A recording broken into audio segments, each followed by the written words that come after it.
Falcon fans, and of course, Atlanta Falcon fans. You already know what it is. You already know what to do. One time for the fan. We back, man. Talking some Atlanta Falcons football. Apple Podcast, Spotify Podcast, Amazon Podcast, YouTube, Twitter, Facebook, all the good stuff. Never none of the bad stuff. T-Will, where do I begin, man? Let's go straight to you, man. Former ATL Sports. One time for the fan. T-Will, how is everything going with you, sir? You sound like you doing shout outs at an award show. It's all the good stuff, none of the bad stuff. Right. One time for the fan. Shout out to America. Shout out to the Falcon fans. Let's go. No, I'm kidding, man. Shout out to Death Row. You want to be all in your videos? No. A little shook for you. T-Will, former ATL Sports. One time for the fan, man. How's everything going, man? How's everything going? We haven't talked in a couple days on the podcast. We've talked off air, but not on the podcast. So I'm sure the fans and everybody wants to know how T-Will is doing. Platform is yours, sir. Hey, man, I'm just like everybody else, man. Stunned, shocked.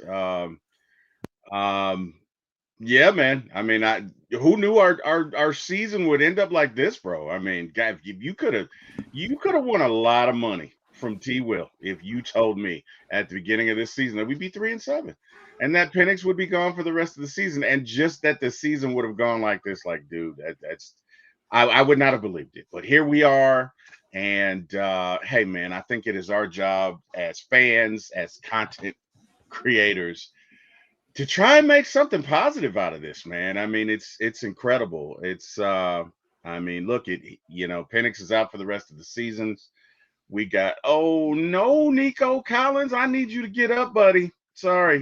Somebody got the parlay going right now. Yeah, man. I need Nico Collins for about 2 more receptions. Come on, man. Come on, Nico. Remember, if he doesn't finish the game, they should void him out. So it just would end up as a reboot. But I know T-Will doesn't want no reboot. He's trying to get that money. I want that shmoney. I want that shmoney. That cheese, that moolah. that what do they call it? The Skrilla, the what do the new kids call it now? The guap, right? The guap? What? T-Will said what? Am I late? Am I late? Guapo? Call it guap. Y'all still call it guap? The loot? Are you serious? Hey. The cheese, the cheddar. Falcon fans, hit that like, hit that share, hit that subscribe button. If it's your first time here, you can head over to YouTube, hit that subscribe button. Also, tag your Falcons friends. Share it with your Falcons family. Go ahead. Smooth season here, roasting. Smooth C, you been hanging out with Craig? Huh? You been hanging out with T-Will and Carrie and the crew? Like, what is going on? Where did this roast come on? You in the group chat with Eric Parker or something? Oh wow! Smooth C, where did this come from? Oh wow! Oh man, now I gotta start getting on Smooth C. Matter of fact, is Smooth C like Smooth Craig 78? Is that what it is? Just want to make sure now. Wow. It's spreading. Yeah, it's definitely getting out here with the roast of Jack and the rest of the crew. But big shout out to Miss Carrie. What up, one time for the fan. Big shout out to Bodie 3000. One time for the fan holding it down. Full proof over there holding it down. Yeah, chat is live. Chat is lit already. But once again, if you're in a Facebook group, Twitter space, or Discord or wherever, go ahead and share it with your Falcons friends and family, because we have a lot to talk about tonight. Yes, we missed the Sunday show at 8. Yes, we missed the Wednesday show at 8. A lot of stuff has been going on with me, and of course my job and work and everything, taking care of some stuff I got to take care of. But then again, last week too as well, we missed the show after the Falcons came back from Berlin. So we've been away for a minute, but now that we're back here talking Falcons football with you all, I'm sure there's a lot that you all have to say on the channel. Of course, One Time for the Fan is from the fan for the fan. There's going to be no breakfast with One Time for the Fan show tomorrow because I'll be making my way to New Orleans at that time. Yes. Nowlands. You going to Nowlands. Even at 3-7, I'll still be stepping foot in the bayou, in Stinky Town, to do what I have to do as a fan, which is rep the Atlanta Falcons. Now, and of course, have a good time. You know how it is. Doesn't matter what the record is. We still going to show up. We still going to show out. Fans are in the chat talking Falcons football. The fans are in the stands. We'll get to that shortly. But T-Will, I'm glad that you're here tonight talking Falcons football with us, because at 3-7, T-Will, there is a lot to go over. And I'm sure fans in the chat here too as well have a lot to talk about because, like you said, T-Well, who expected this? Mm, Beginning of the season, like I don't want to say we was going to bet the house that the Falcons would be in the playoffs. in the playoffs, or this could be their week to go ahead and smack up on the Saints and put them out of their misery and then get prepared for what the playoffs, or get prepared to win a division, or even have a chance at making the wild card. But T will on Sunday losing to the Saints, you could end up being one of the worst teams in the NFL right now. And that's You the could. disappointing part because I did not expect none of this to happen. Not even going to get to the situation with Penix right now, but just what's going on around that with the head coaching thing, with the Atlanta Falcons fans not really giving much respect to Raheem at this point in his coaching, you know, carousel, whatever they call that shit. Then you have the Zach Robinson situation that fans are not too heavy about being the OC here. And now you got some fans even calling out what we said it before, the Arthur Blank, Brix McKay type of thing too, as well. Of like, where is this going to go? So Tiwa at 3-7, fans start pointing fingers. They want to know who's to blame. And of course, when you have a team that's not doing well, and Tiwa, this might hurt everybody here in Atlanta, but this is going to be like what, the 8th season or what, the 9th season of a playoff drought? Eight, Not make 8, eight. right? Yeah. 8 seasons. You really get to that point of frustration amongst the fan base to where people are arguing amongst each other and about saying you're right, you're wrong, X, Y, and Z, kind of like the Spider-Man meme where they're both pointing at each other because everybody wants to get their point across of what is next to happen for the Atlanta Falcons. And I'm kind of concerned over a couple things. I've voiced my frustration over a couple things, of course, in the chat with you all. Big shout out to Miss Carrie. Big shout out to you yourself and Bodie and A1 and, a lot of other Falcon content creators that we talked to. I mean, I don't know, T-Will, what the future is right now of the Atlanta Falcons because, T-Will, we don't even have an identity. The culture is like it's going away like smoke in the air here in Atlanta, to a point where you saw Sunday at the bench. Let's not even go back to that Colts game because we missed that show too as well that week. We was going to do like, Falcons fly high in Berlin type of podcast and come back with a win. And that didn't happen. And then you have the Carolina game on Sunday where you saw what happened when we go into overtime and we lose that one too as well. And T-Will, the fan base is fed up. And like I said, when you're sitting at 3-7, there's not much positivity that's going on within this fan base. No. Because they know that it's not only T-Will, a long season ahead. Now, I'm not saying that they're automatically done. I think there's like a 2% chance that the Falcons can still make the playoffs. Yeah, they're done. Okay, so there goes that positivity I was trying to put. Yeah, look, there's delusion and then there's positivity. And okay, I love our Falcons, bro, but you'd have to have a whole lot of folks lose a whole lot of games. I mean, right. A lot of different scenarios have to happen for the Falcons to even make the playoffs. Correct. Like you said when the show started, T-Will, nobody expected this in November. What's this, Thursday, November 20th? Yeah. With about a month and some change left to go. How many games left to go, T-Will? 7 games left? Yeah. That you can count the Falcons out at this point. We talked about this weeks ago. We was like, can we go on a 5-game win streak, a 7-game win streak, a 6-game win streak? Yeah. Do something to get the goddamn train back on the track. Yeah. But apparently, T-Will, that is not going to happen from what fans are saying, from even what some of the analysts are saying, from the people that cover the Atlanta Falcons across the NFL. It's a disappointing time here in Atlanta. A lot of frustration, as I mentioned before. And we got to go around to the fans in the stands here to find out what they are saying about the Atlanta Falcons. What are their thoughts? And that's what One Time for the Fan is all about. Now, we can preach this positivity 24/7, but there are fans that are going to say, Jack, T-Will, stop the cap. We're not that good. Jack, T-Will, stop building us this hope for the future when we don't even have a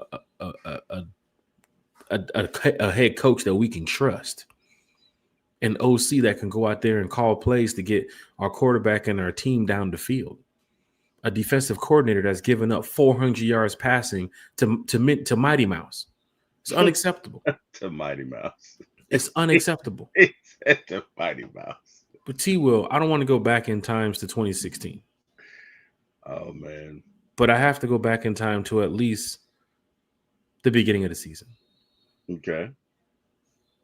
There was a lot of things that we looked at on paper to even coming out week 1 and losing against the Bucs in the fourth quarter. Up until this point right now, where we're 3-7, 5-game losing streak, just lost our quarterback. Fans already know that they don't even want the head coach here in Atlanta. T-Will, what the hell happened between week 1 and what are we in with? Week 10? What the hell happened here, T-Will? I think that I think that I don't think we had a very good plan. And I think we thought that we were better than we were. And when I say that, I mean from an offensive coordinator perspective, I think we thought that we were better than we were. And we're obviously not. Look, it takes execution at the quarterback position. It takes execution at receivers, at the offensive line, at the running back, tailback, tight ends. But most importantly, you got to have a solid plan going in. And it just seems like at times during this season, we didn't know what we were doing on offense. There are a couple of games Bijan was like, yeah, we weren't prepared, or we weren't prepared in a couple of games. You know what I mean? Or we overlooked teams. So that's discipline. And to me, our offense has been a deficiency. And ironically, if you would have told any of us at the beginning of the season that your offense would be the problem, we'd say no. Kerry and I had many conversations where we were like, oh, if we can just hold them to 20 something points, if the defense can just do that, our offense will score 28, 30. We mentioned this earlier this season that the team was going to be expecting to score 20 points or more per game. And T, I don't think we're even near that on average. I think we're at 18 points a game. Okay. At 18, 19. We're not. If we are at 20, we're not. We're right at 20. We're not. You know what I mean? We're not 28, 30 points a game by any stretch of the imagination. It's a problem. It's a problem. So, I don't know, man. I think to me, the lesson in all of this is you should have started with an experienced offensive coordinator and an experienced defensive coordinator. There's certain things you just can't cheat your way around, right? And it went to the problem of last year where it was Jimmy Lake's situation. Mm-hmm.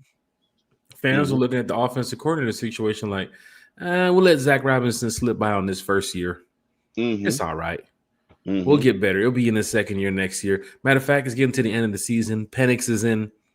He has a whole off season to work with Zach Robinson. It's going to be much better next year. Mm-hmm. Matter of fact, Jimmy Lake, fans already knew the first year of Jimmy Lake by Carolina game, he was out the door. Fans knew that. You get to the next season now, T. Will, and now you have this offensive coordinator problem. What's that? That fans are highly upset about.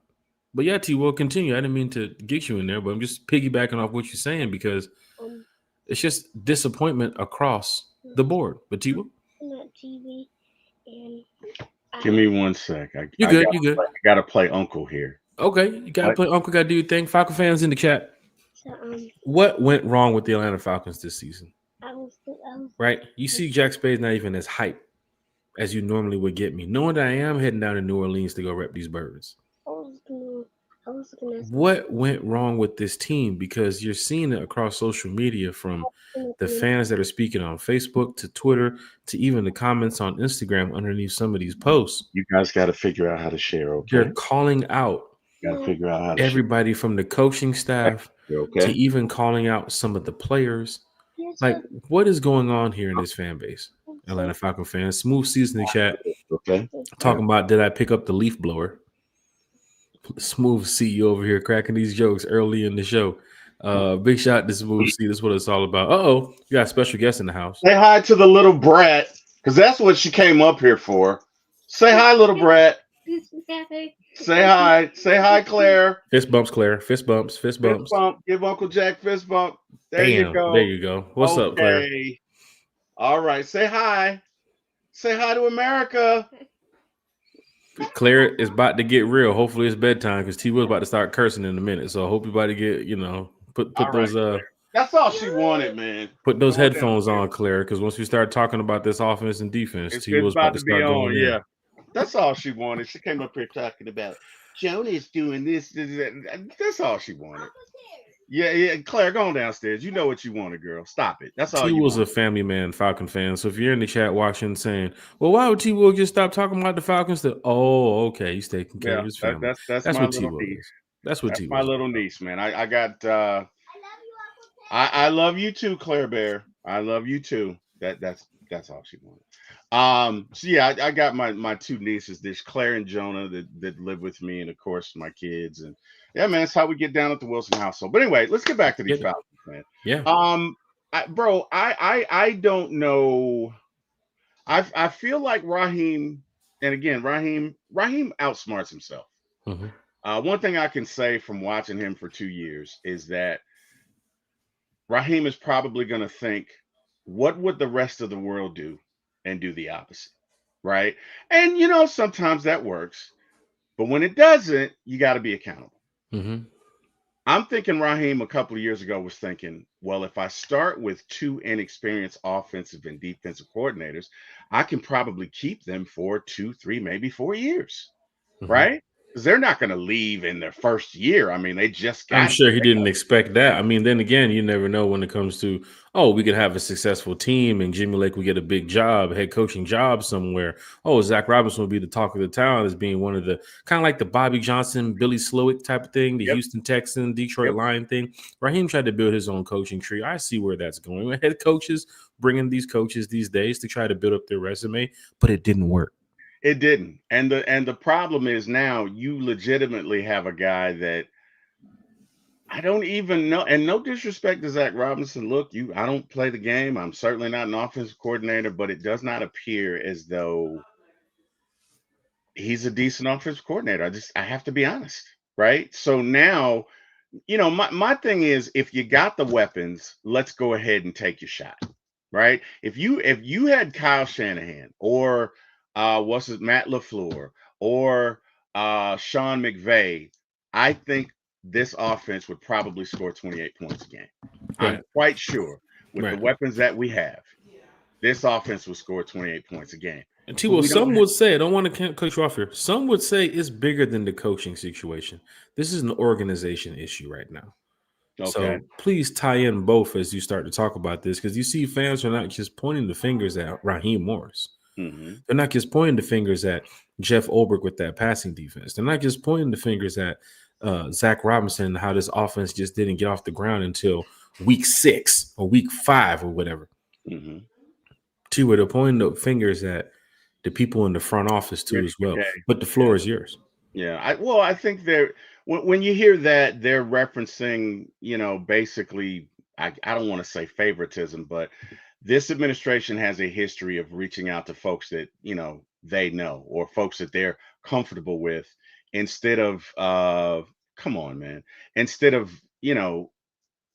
getting the best guy for the job, right? So you interviewed who took the job in Chicago?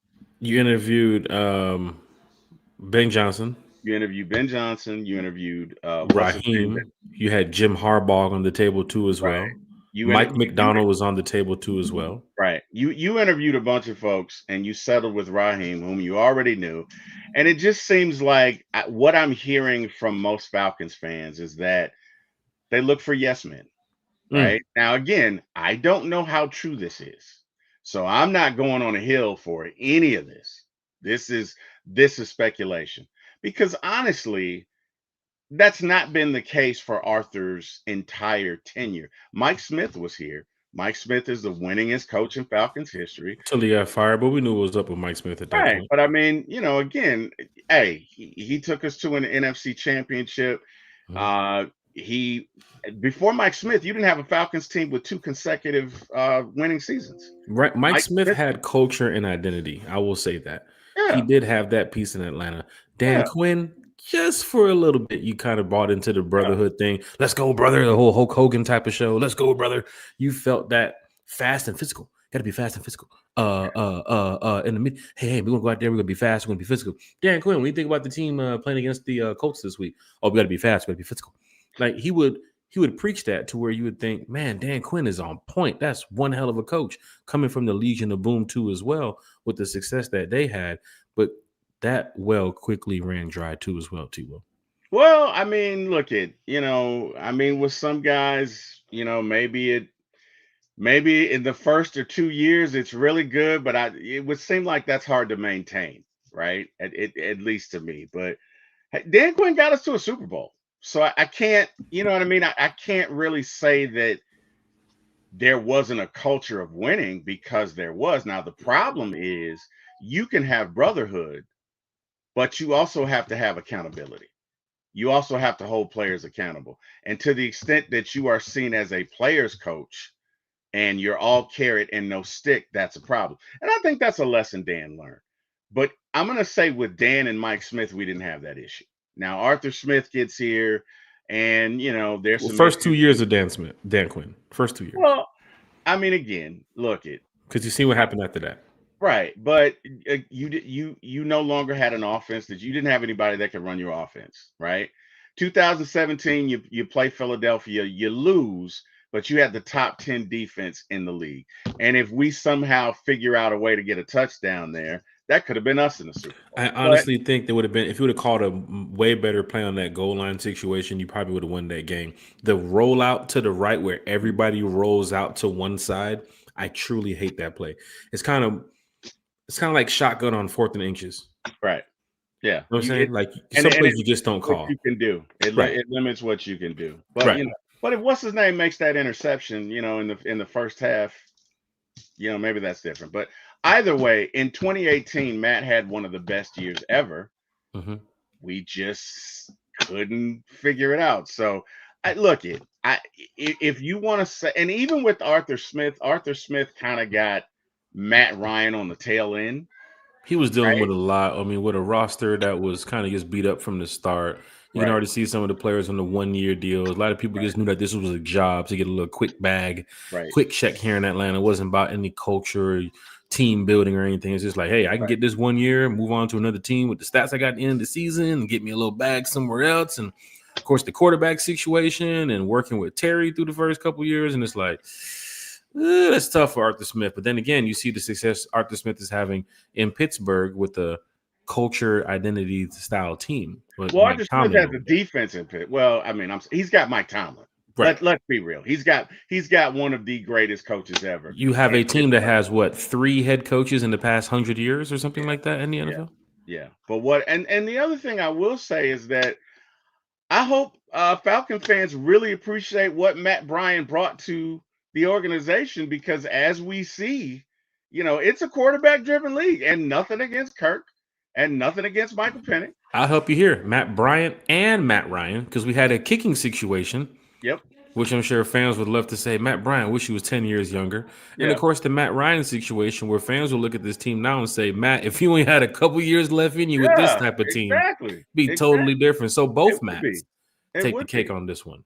It would be. But I mean, again, look, Penix is a rookie. They're always growing pains. We get that. But to me, it just it illustrates the point that if you do not have a great quarterback or a really good quarterback, you're not going to go far, right? A good quarterback, Matt Ryan in his prime, probably doesn't matter that you got Zach He Robinson. spoiled us. Right. I Well, should have worn Matt my Matt Ryan in his Ryan jersey. I prime, was getting ready to wear my Matt Ryan jersey on the show tonight, and I want fans to be like, Jack, you dirty dog, you. yeah, You know why yeah, you're wearing that Matt Ryan jersey. Like, no, it's not. It's not because yeah. of that. It's Matt because I give the utmost respect to Matt Ryan. Absolutely. Matt Ryan in his prime, you probably can deal with the Zach Robinson because Matt's gonna know when to check out of it. Matt's gonna know when to audible. Matt's gonna know, okay, this is gonna work against this, but certain things only come with experience, right? Right. You have you got an inexperienced offensive coordinator, you have an inexperienced quarterback, and you have a first-year quarterbacks coach, which is a recipe for disaster. That's on Ryan. Go back, Falcon fans, and watch that Matt Ryan, Kyle Shanahan video where they're sitting down talking. I guess it was the 2016 season when they had all that success, or maybe it was the year after. I think it was the 2016 season, yeah, because they was talking. Shanahan had on his Falcon gear, but Matt Ryan talks about how important it is to have a offensive coordinator because it makes your job much easier. You shouldn't be Yeah. on the field worrying about anything. Yes. Right? You get out there, you do your job, you read, react, you get the ball down the field, but you shouldn't be over there worrying about what the OC is going to do next and all this other stuff because you have people that are really skilled at the OC position.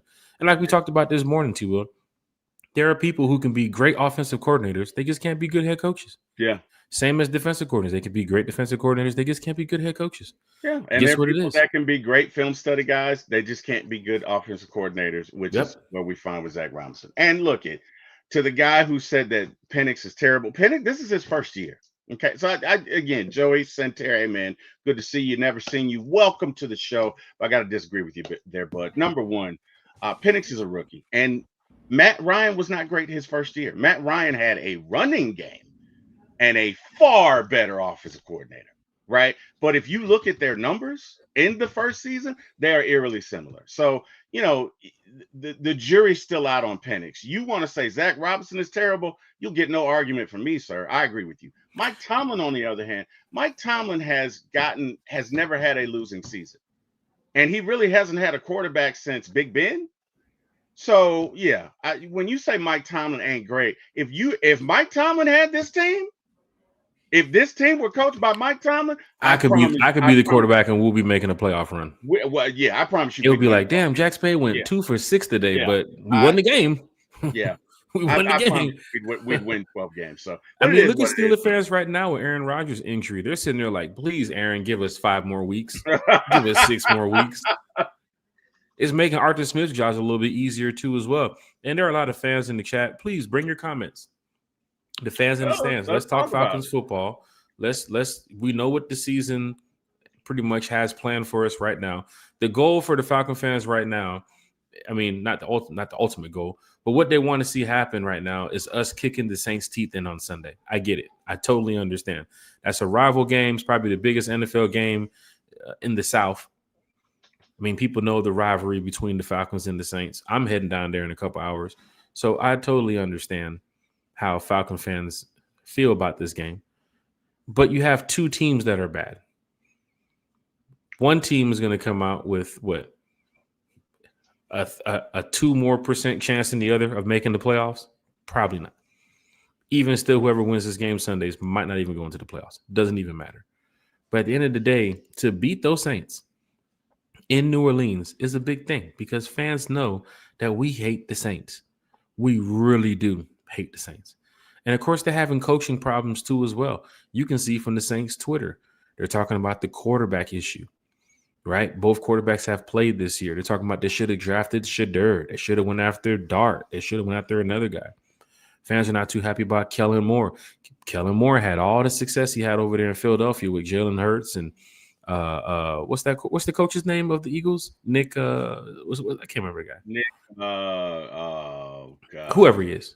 Yeah, that dude, him. They had all the success over there in Philadelphia, goes to New Orleans with a young team. Cap room was in crazy hell. And he had an inexperienced quarterback, 2 inexperienced quarterbacks. And they just can't get the job done. So they're going to be in rebuild mode going to the end of the season. Will they get rid of their coach this year after 1 year? Probably not. Look at the Jets too as well with Aaron Glenn. They're having trouble right now. Quarterback issues, offensive coordinator issues. I could have sworn I saw the Jets a couple weeks ago run the ball 9 times in a row. Didn't even want to pass the ball. Didn't want to do it. You know what's funny, Jack, is how you can be a great offensive coordinator when you have a good quarterback. Mm-hmm. or a decent quarterback, and then You you could be go a bad offensive coordinator with a good quarterback and still win. but then you go to a team with a bad quarterback and all of a sudden you just suck. Oh man, None of your plays work. You're just, yo, you know what I mean? Like, because Kellen, what's his name? Kellen, Kellen Moore. yeah. He won a Super Bowl as an offensive coordinator last year. This guy's a genius. Oh You know, my God. Let's get him working with the kids to cure cancer. And you send him to New Orleans and he's god awful. Well, what happened here? Oh, wait, he doesn't have a quarterback. they also don't have no culture outside of that stadium.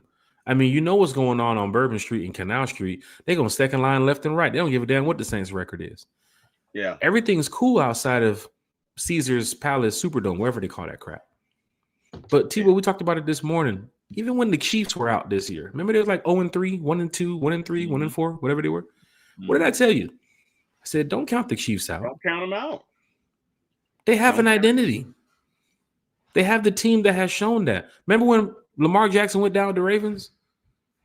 I said that too as well. This team is not out of it, even with Lamar out for 2 to 3 weeks. Watch they come back and start balling.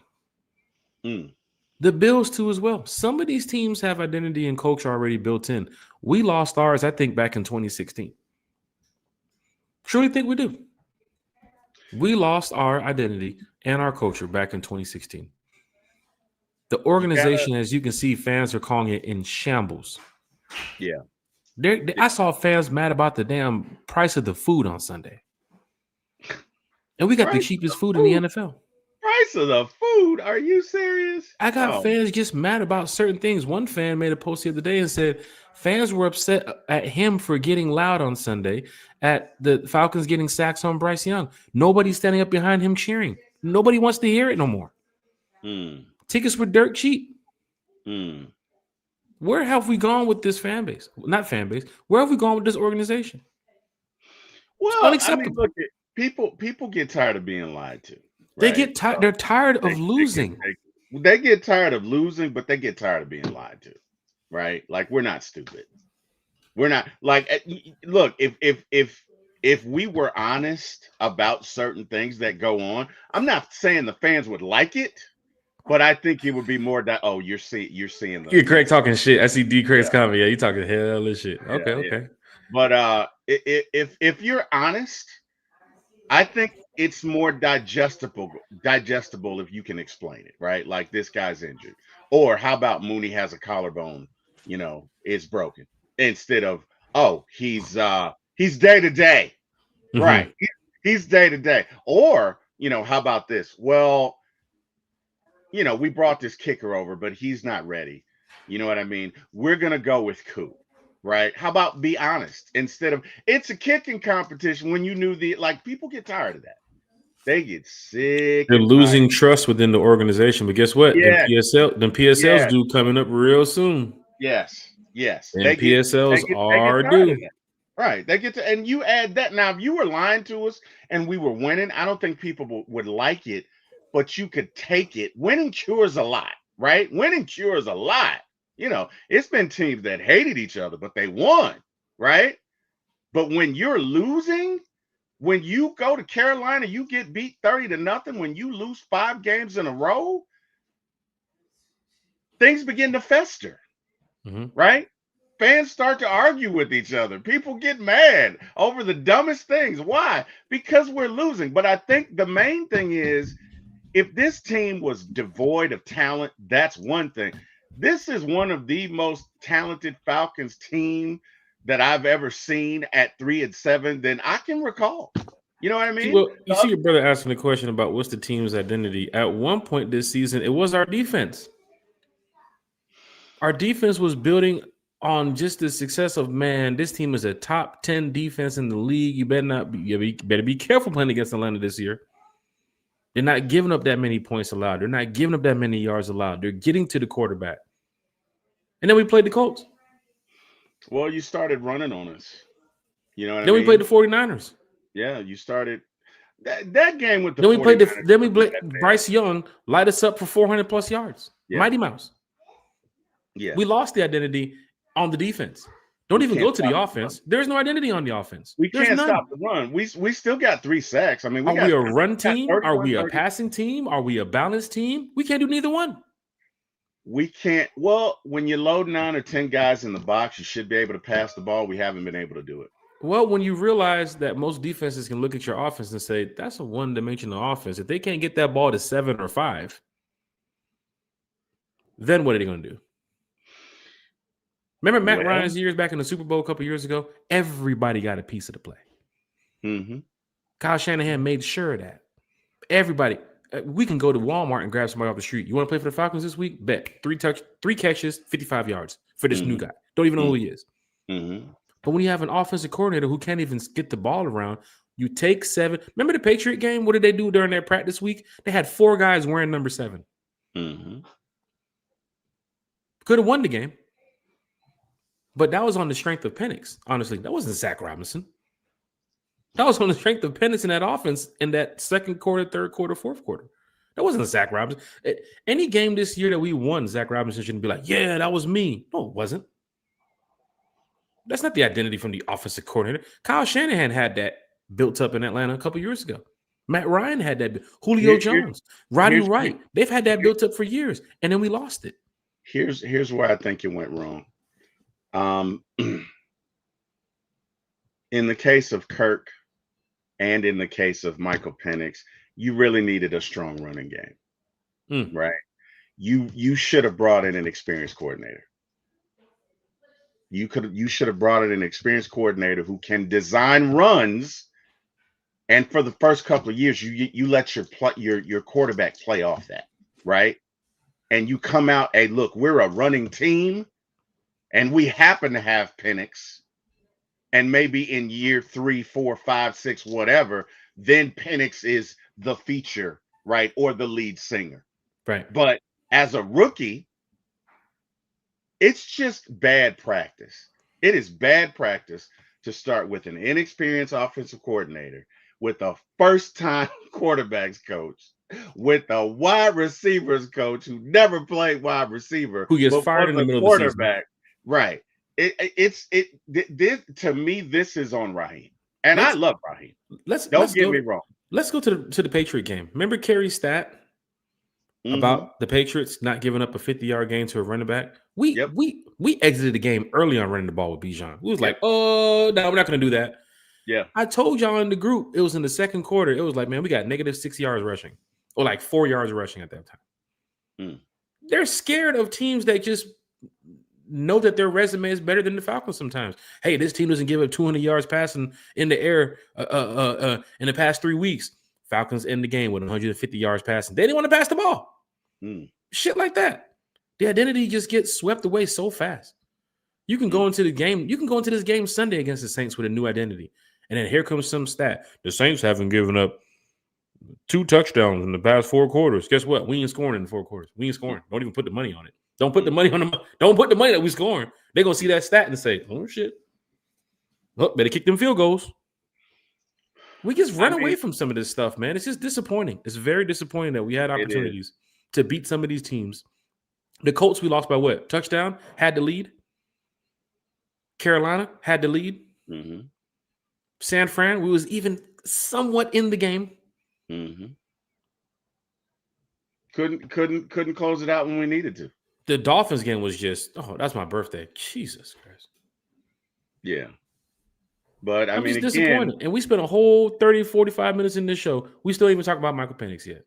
We're talking about identity and culture of this team at 3-7. Yeah. Well, when you can't do certain things, this is Raheem's fault. This is Raheem's fault, because you know what?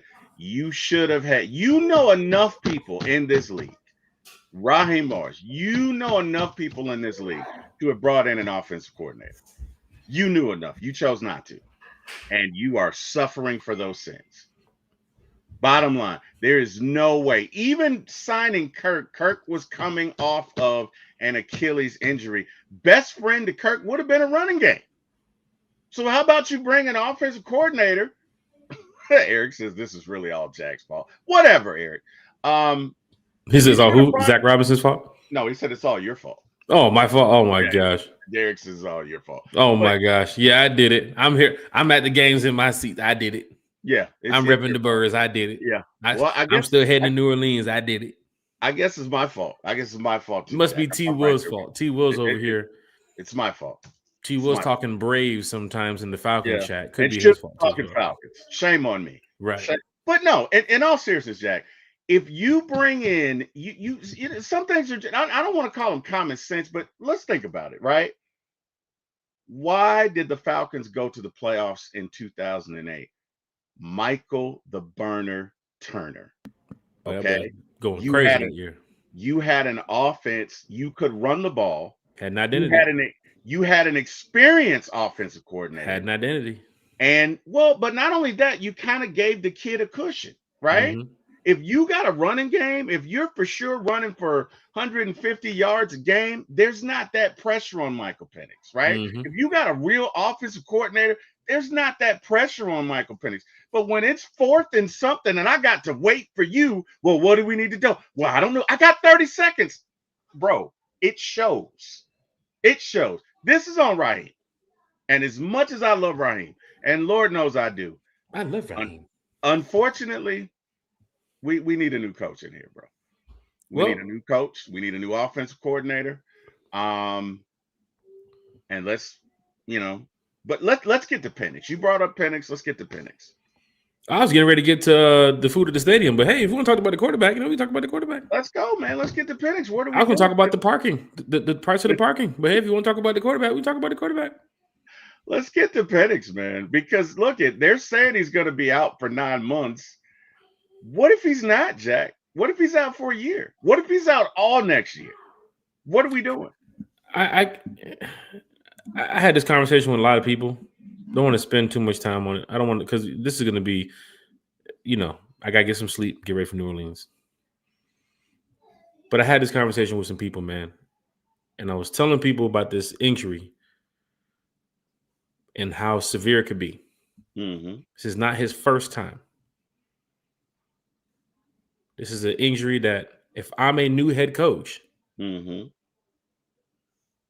I'm not banking my first year on if somebody is coming back to play around this time of the year. If it is 9 months, and we talked to a doctor this morning, T. Will. Mm-hmm. We did. You was on the call. We talked to 2 doctors this morning. Talked to 2. Yes, we did. You can look around the league of what they're even saying. This kid might not even throw a pass until August, maybe July. And it's not just, oh, he's back out there, he's healthy, put him on the field. It doesn't work like that. Mm-mm. It just doesn't work like that. As positive as we want to be. And I wish the best for this kid. Mm-hmm. But if we want a new head coach, which I'm hearing from what I heard in the interview, hey, we got to see. He kept saying, we got to see the timetable next year. That boy that we talking about, we want up out of here, he might be the head coach next year. Oh my goodness. I hope he has a new offensive coordinator. I think at that point in time, if he's doing the smart thing, like most NFL coaches, people around the league, kind of pay attention to social media here and there, we don't want Zach Robinson no more. Just like how we didn't want Jimmy Lake. So if it's going to be him and Ulbrich next year, you got to go fix that situation in the OC room. But if you fix that OC problem, does the new OC come in and say, hey, I'm preparing this offense for when this kid comes back? Or are you preparing this offense for what? Week 1 against the Ravens, because we do play the AFC. Week 1 against the Steelers. Week 1 against the Bengals. Whoever it is next year. We cannot sit here, and I'm all for the team. I'm all for the 53. But if it's a miracle, if he's even ready to go by July. I understand he got the best doctors in the NFL. I understand he got this enhanced treatment. But we're talking 6 to 8 weeks before he's even able to get back into the rehab process, which is going to take about 3 to 4 months. Mm-hmm. And after that, he has to get back on the field and be back at 100% Mm-hmm. to even get out there and do what? Mm-hmm. Run around again without what? Re-injuring himself. Right. And correct. And that's assuming there are no setbacks, right? We're not talking about a guy that's going up against middle schoolers in flag football here. We're talking about a team that's going to look at this kid week 1 and say, we're sending the house. Mm-hmm. He got injured against the Panthers. Who does anybody know the 2 names of the players who even got there? No. It's the no-namers. They're playing some big teams next year. And that's where the argument of what the fans are talking about across social media. Are we going after a Kyler Murray? Are we going after a Jacoby Brissett? Do we want to go get a Mac Jones? If somebody drops in the second round, can we take that chance? Mm-hmm. Even some fans have gone to the length of saying, hey, let's just tank 2026 and get ready for that first round pick in 2027. Bring in a guy that's going to go out here and see the future. But I guarantee you the next coaching staff that comes in here, they knew about Penix before the injury. Mm-hmm. Raheem knew about this. Mm-hmm. They still took a chance on the kid. I'm not I'm not part of the organization. That's not my call. Mm-hmm. But as a fan, you're telling me 9 months from today he's back on the field? You think I'm finna if so that means if he's ready August the 16th, August the 17th, he's walking on the practice field? Not a chance. I just don't buy it. Not buying it. I don't buy it. I don't buy it.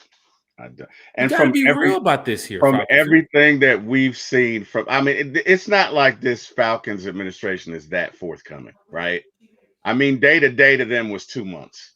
So if we extrapolate that, right? In Mooney's case, Mooney was originally ruled day. And what did they do with Mooney on a broken collarbone? They ran routes in the beginning of the season to keep him near the sideline. It wasn't middle of the field catches for this guy to get hit by safeties and linebackers. They tried to run routes for this kid to put him on the sideline, so if you catch the ball, he runs out of bounds. But what even in that, Zach, it was a decoy. I don't think he played until game 3 or 4. Really, he didn't. He was just a decoy. Right. And then even in doing that, but what I'm saying is, A, you can't do that with a quarterback, but B, day to day equals 2 months. Well, if day to day equals 2 months, what does 9 months equal, Jack? A year? A year and a half? A year? 9 months for me right now is telling me full recovery, October, November. Yeah. December. Man, don't that's a year, bro. That's what I'm saying. That's a year, bro. I'm trying to give the benefit of the doubt for the fans that's in the chat. And I'm positive about the kids' success of, they're going to have the right doctors and everybody put them on play. But I'm not sitting there training camp in July with my new head coach like, oh, he'll be back in 3 months. That's not happening. Mm-hmm. A new head coach is not banking his first year on, oh, he's coming back in 3 months. They got to move forward, man. It's a business. Not saying they're going to get rid of him. Not saying that. No. I'm just saying they have to move forward with what is the next step. And the next step could be crucial to his career because you get in there next year. I'm going to be real with you. You get you a quarterback next year that's going to have that 6-2, 5-1 season. Some of y'all not even talking about putting Penix back in. Let's be honest. Y'all want a winning season. And just, a new OC. Don't forget what you talked about in that little group chat call we had the other day. How many snaps under center did Penix take this year? Yeah. And now you got to ask yourself why, right? Now we kind of know why. Do we know? In a sense, I mean, it wasn't just because of the offense, because Kirk Cousins can snap the ball in the center. We've seen Kirk do it. So you're saying that maybe there was already an injury? Maybe there was already a tweak? I'm not putting any source out there per source. No, I'm not saying that. But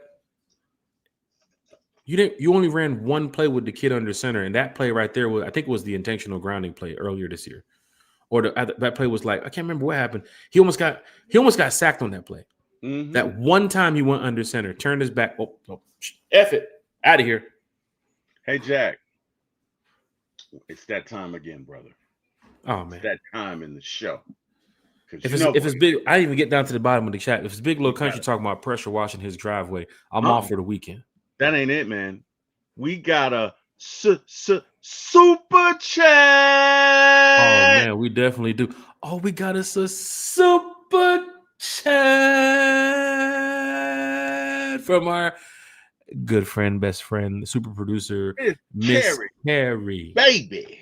What's going Baby. on, Miss Carrie? One time for the fan. If y'all don't know Carrie, man, Carrie's she's like the heart of this fan base. She is. She really is. Oh my I God. don't care what we're going through. Wins, losses, draws. Carrie's gonna remain Carrie. Carrie doesn't pick sides. Carrie knows that she wants to be a Falcon fan for life. And because of that, Carrie knows that she wants to see this team win. And I truly respect Carrie for that. But Carrie's in here with the super chat. I wish Carrie was here so that way she can do the super chat with us. That would be great. She's You know how she's taking the night off. Super chat. Well, Carrie said also. Remember, Carrie said whenever we say it, we got to back away from the mic because it might be too loud. She has no, but I'm imitating Carrie. Carrie's the opposite of right. loud. Carrie would be like super chat. She said right. like that. She said like that. Carrie's been, I don't know, she's been kind of ghost since she won that game in that sleeper app a couple weeks ago. You know, wow, don't do that. You're not gonna do that. I don't know if she's going to the playoffs, but I know good old Jack Spade beating up on Country the other day. I know that. Sir, I'm not gonna let you do that to Miss Carrie. She's been here. She's been present. We're not gonna do that, sir. No, I'm just saying. Nah, Carrie's a good one. Carrie's A1 from day one. Carrie said Kirk is gone post June 1st cut. A new quarterback will be brought in the offseason to start week 1. Penix will get his opportunity to compete once healthy. That Kirk gone post June 1 cut. If you, Carrie, I love you, but if you got Raheem Morris at head coach next year, he's probably on the phone with Kirk right now. Like, hey, yo, Kirk, hey, big dog, hey, baby, hey, we can make this thing happen one more time. Hey, look, I know what I told you year 1, but you got to trust me. Remember you say you want to be a starting quarterback again? You got to trust me. Would you trust Raheem? Oh, my gosh. You know, hey. Would you trust him? Would you trust anything Raheem told you? Hey, that car salesman selling you them used cars with that bad alternator. As soon as you want to go take it for a test drive, hold on, baby. Hold on, big dog. Hold on. Our mechanics checked it out already. Car is good to go. Oh my goodness! Who was it? Craig? I'm not even gonna say. Gotta be careful with them used car salesmen. Gotta be careful. Yes, you do. That boy's on that. He on that Al Bundy this year. Yes, gotta sir. Be careful. Yes, you do. But one thing I can say about Raheem, even for what Carrie's saying, we need that money. Mm-hmm. So I can see Kirk getting up out the door. But that's where another argument happens between Falcon fans. Is Kirk staying? Is Kirk leaving? Do we want him to stay? Do we want him to go? Because what is the next option after not having Penix at quarterback? Is it to go get a Kyler Murray? I wouldn't want Kyler Murray, but maybe Jacoby Brissett? Or Jacoby Brissett. I'll take him. I mean, you just at this point you just need a stopgap. I'd sign Brissett on a 2-year deal. Wait a minute. Hold on. We talked about stopgaps back with Mariota and Ritter. How the hell we get back here again? Because we are where we are, brother. Jesus. Because we are where we are. A stopgap quarterback in 2025. So we the Giants. So we the Browns. You know what? I'm even entertaining, and I've not said it because I don't like this guy, but you might have to sign Jameis. Oh my god! Oh my gosh! Let me cough that out. I'm gonna vomit. But you might have to sign him. You know, you might have to sign him for a year or two. You might have to.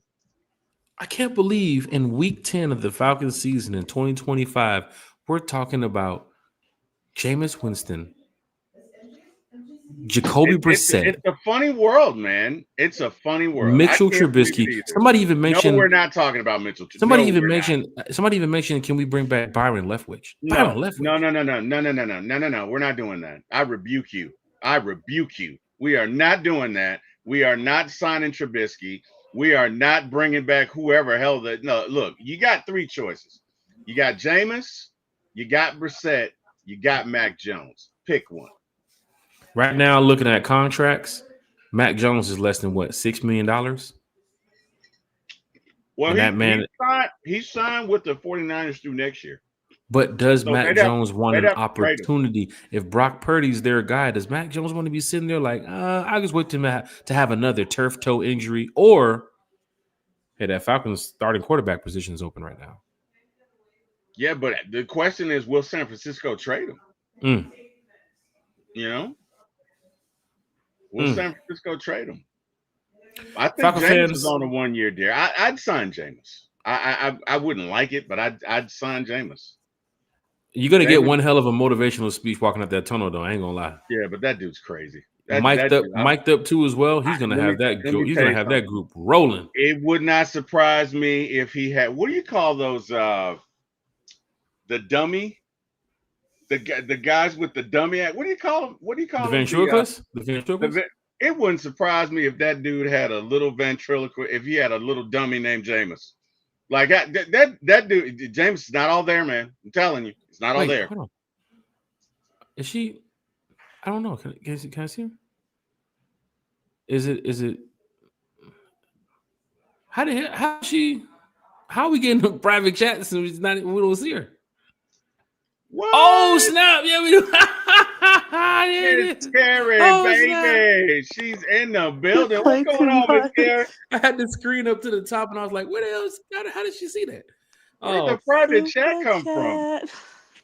She said it. She said. I don't know if you got your AirPods in, Carrie. We don't want to yell it because I know sometimes that volume might be up to the max, and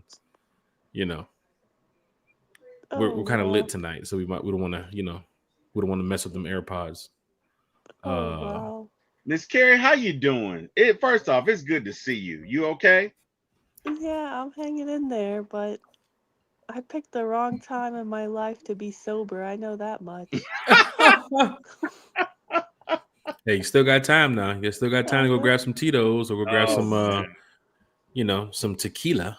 No matter what you're sipping on tonight. Because I was scrolling TikTok earlier and I saw, shout out to Mike from Out of Your Falcon Mind.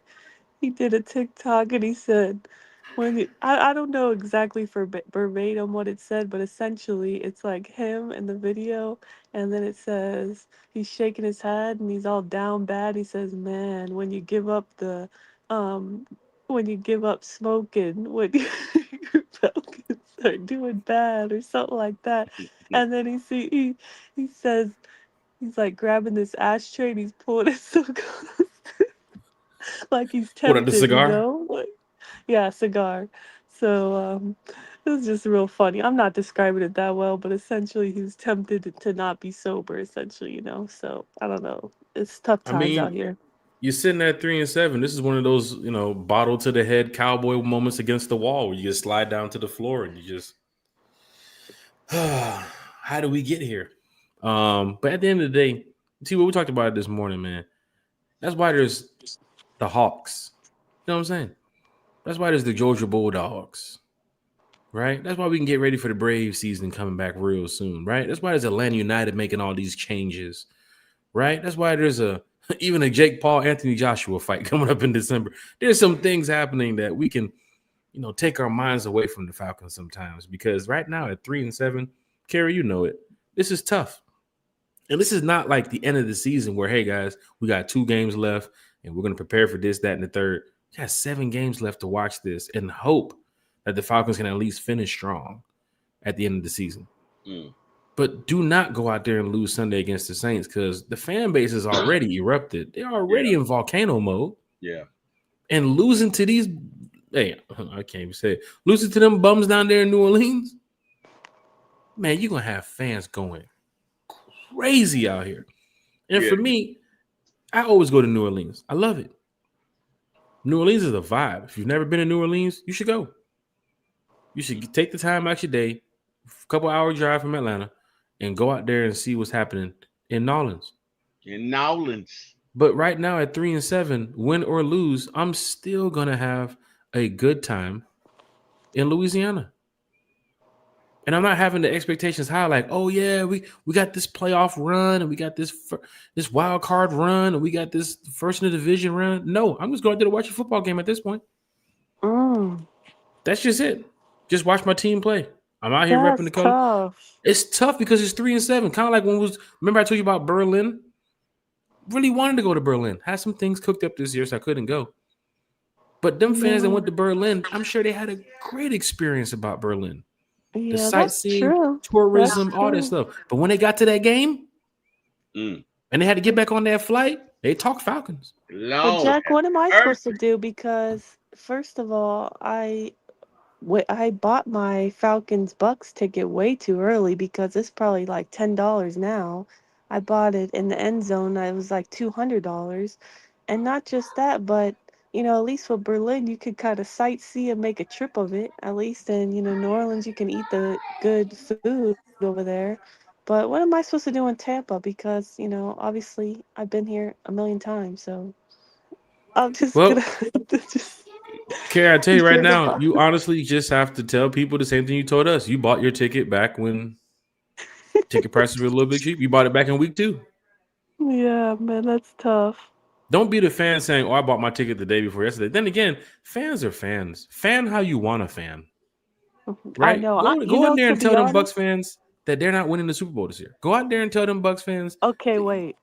Oh, that's good. Honestly, like actually told a Bucks fan yesterday because mind you, like Panthers fans are just honestly they're terrible. Like not all of them obviously, but a lot of them are actually like terrible humans on social media. Worse than Aints fans, and honestly Bucks fans are really cool people. Like it's rare to come across a bad Bucks fan. I mean, think about it, they've been owning this division for how many seasons in a row, and how often do you come across one that's just talking all his ish? Like And you don't see that. the only time So I have a problem with Bucks fans is when you walk out the stadium and you see that little rally happening like right outside the stadium. Like you, Kara, I'm probably pretty sure you've seen it. There's, yeah, that rally is happening outside the stadium. You know what I'm saying? It's a right. little crazy, No, but but yesterday I had a yeah, Bucks fan at me and they're like, "Man, I'm sorry. I know you're like going through it or whatever, thinking of you or something." I'm like, "Man, just please don't let the Panthers win the division. Please do right. not." Like, I'm sorry. So, to your point, like, yeah, they're not going to Super Bowl in our opinion, but don't let the Panthers win the division. My God, please. Panthers It's fans tough are right here. talking, Jack, Panthers fans are talking about they're going to go to the 49ers game, beat the 49ers, and be in first place because they're saying the Bucks are going to lose Sunday. So they're going to be in first place in the division. That's the one thing that had me upset is that we called out games because now we're in scenario mode. Well, last week was in scenario mode because it was like, hey, if this team loses and we win, then we'll be, we have an advantage and we can go ahead and win this next game. And we kept talking about 3-game win streaks. The Bucks got beat by the Bills Sunday like we expected. We talked about that. The Bills would beat the Bucks, but we couldn't handle business against Carolina. And then Carolina did what? Post this stupid ass post on social media where they got the what's that? The scoop of the litter? What is that nonsense they have? It's ridiculous. I just can't believe we're in this position as a Falcon fan to watch the Panthers be better than us, to watch the Bucks be better than us, and I'm really hoping that the Falcons can take care of business in New Orleans on Sunday. Well, It's but not about we deserve to be in this position. We do. We really do. we Because put you know ourselves what? in this position, T-Will. Yeah, we got to stop hiring friends. You know what I mean? We need a look. You needed a coach with a real plan. You needed a coach. Whatever we're doing, our last two hires, it ain't working. Okay, so My boy said, "Is this how it felt being a Georgia fan during the Mark Rick era?" Well, Kirby got us absolutely, back to back. absolutely. But we don't Kirby have to came worry in and about got us that back anymore. to back, so we're Because not. we're the Bulldogs. Hold on, So where are my championship trophies for the Georgia Bulldogs? They're around here somewhere. I need that for the Falcons. Maybe it could happen. Maybe it could. We'll find out. I know this though. DSQB Hall's in the chat talking hella shit. Falcon yeah, fans, it's on us, man. It's on us. There's no excuse, and it's all Raheem because you shouldn't have hired two first-time coaches. That's organizational. That's on you, my And friend. and That not that's on just you. that, but that dude really made too many empty promises. Like last year, you're talking about outrun the South. Like you think you're all this hot-ish and you haven't even proven yourself yet. And then this season, you're going to come over here after making the empty promise last year and not fulfilling it. Then you come and do the same thing again and say, oh, we're not picking in the top, whatever, 10. We're We're not not picking in the picking that top 10 high in no the more. draft. Yeah, Give we're not away the doing first that round draft anymore. pick, and you could have been sitting in it. Well, this is just disappointing. And Even talking meanwhile, about you're it is at like disappointing. 8 right now, you know? Right. But Falcon Well, fans, again, there's a lot. There's a lot to I go mean, over. hey, you know what? So if I'm Arthur Blank, we need a new head coach with the plan to get a proven offensive coordinator in here to maximize the talent that we do have on offense while we still have it. can And I I'm going ask to see you if I a can't keep question, T. over. Will? Yeah. Would you take Robert Saleh as your head coach? Because then you possibly can keep Ulbrich since they have that relationship together with the Jets working together. That's a good Robert question. Saleh? That's a good question. I'd take Robert Saleh if he had a plan to get a good head offense coordinator. Right. But you're gonna need somebody in here with at least 3-4 years experience, and they need to have done some things. Now, if you got Saleh and Mike McDonald, sure, I'll take that, no problem. Take that in a heartbeat. But But then a lot again, of I mean, times, Scott Karasik did say something important the other day. Let's not forget that our first round draft pick is technically James Pierce Jr. exactly, which I'm fine with. So I'm perfectly fine I'm that fine they with it. moved up to get James Pierce Jr., especially with You Jalen got Walker right 2 now. solid pass Right. rushers for the next 10. I'm good with Right. it. I Right. am good with it. So And like Smitty would say, F them draft picks. F them picks. Yeah. But my issue is this is my issue, right? You gotta fire those bullets when you have them. You know what I'm saying? You got Bijan. You still got Drake. You need to re-sign Drake. You need to sign Bijan. You need to go and get a quarterback that's a good stopgap, somebody that can read defenses, deliver the ball. He might not be a track star. You know, he might not be a world beater, but he can game manage the hell out of a game. Okay? Go and get you a real offensive coordinator, and let's make this thing happen, man. We're And not if going to you're be able to looking, keep everybody. looking around the league, even if you're talking the stopgap, you're not going to do the Kyler Murray thing. Is just, bro. You see the contract on that kid. Yeah, and We're not. he doesn't Who read the said playbook. Kyler Murray? He can't It's even just see there's over some the names offensive being thrown line. around within the fan base, Kerry. But He's too Kyler Murray, small. oh shit, yeah, he's even smaller than Mighty Mouse. But the whole thing about Kyler They could have Murray, a competition. that's tough. That's 2 of the shortest quarterbacks in the same division. That's crazy. That's tough. But even Kyler Murray's Mighty contract, Mouse is on his way. I don't see it happening. The Falcons going into that hole to get a guy like Mighty Mouse with that contract, unacceptable. You didn't already wet the bed with Kirk. Don't come in here and bring no And do it $26 million again. court. Don't even think about doing it. Yeah, agreed. So if you're going stopgap, I don't want to throw Geno Smith's name out there. Hell no. I look at Mac Jones. Mac Jones will be Brissett. Mac Jones and Jacoby Brissett is the 2, but don't forget Jacoby Brissett is getting up there. And who's the other one? Jameis. He's Oh yeah, playing well. the guy I No, hate. Jameis is not coming here. I heard you guys saying that. He already said he will not play for the Falcons. And you would not like that anyway, T. Will. I wouldn't like him, but at this point, I'm I a would team love it, player, but you. Gary.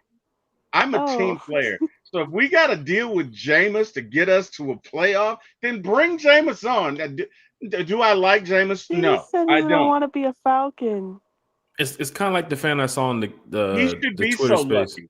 I jumped in the Twitter space the other day or yesterday, and the fan said, "Oh, we need to go ahead and just get Russell Wilson. You guys don't understand it, Russell Wilson." I'm sitting here like, Okay, this kid must be living in North Carolina. There's no way Russell Wilson is coming to Atlanta. It's not happening. Russell Wilson's a family man. He knows what's at stake with his family the moment he steps foot off that plane in Hartsfield. Unless he's catching a connecting flight to go to a different city, you already know what's happening. He is not going to Flowery Branch. Absolutely. 100%. So then we have to go around the table, not saying right here on the panel, but we have to go around the table around the NFL and see who is the next stopgap that you would want to bring in. Fans were even saying bring back Marcus Mariota for a year. Oh, no. shit, no. God, no. God Don't no. I want that saw to happen. people saying Ritter. I'm not even Oh kidding. my I'm like, God, this. please. I said Oh we're down Lord. bad. No, I literally saw people say like suggesting that for real, like saying why not? I mean, like he's already familiar with your organization, and he's just sitting on a couch somewhere. I'm like, you gotta be kidding me. DSGB But Hall said, Jack, what about bringing Justin Fields back home to Oh Georgia? Is wow. he going to Georgia? Like with Kirby? Oh wow. Is that where he's going? Oh wow. That's not a stopgap. Justin Fields wouldn't be your stopgap. You know these fans in Atlanta. You already know they're gonna be talking. Oh yeah, get him out there, dog. Get him out there. We're talking stopgap. We're talking somebody that can at least Jacoby Brissett would be a good choice if he wants to go because Jacoby Brissett would know what when Penix comes back. Now it's my time to go back to the bench. Even if I'm playing well, I'm a backup quarterback at heart. But then you have some of these guys that's like they're in the game to be in the game. They don't want to be taken out. Hey man, I got a problem if you bench me and all this.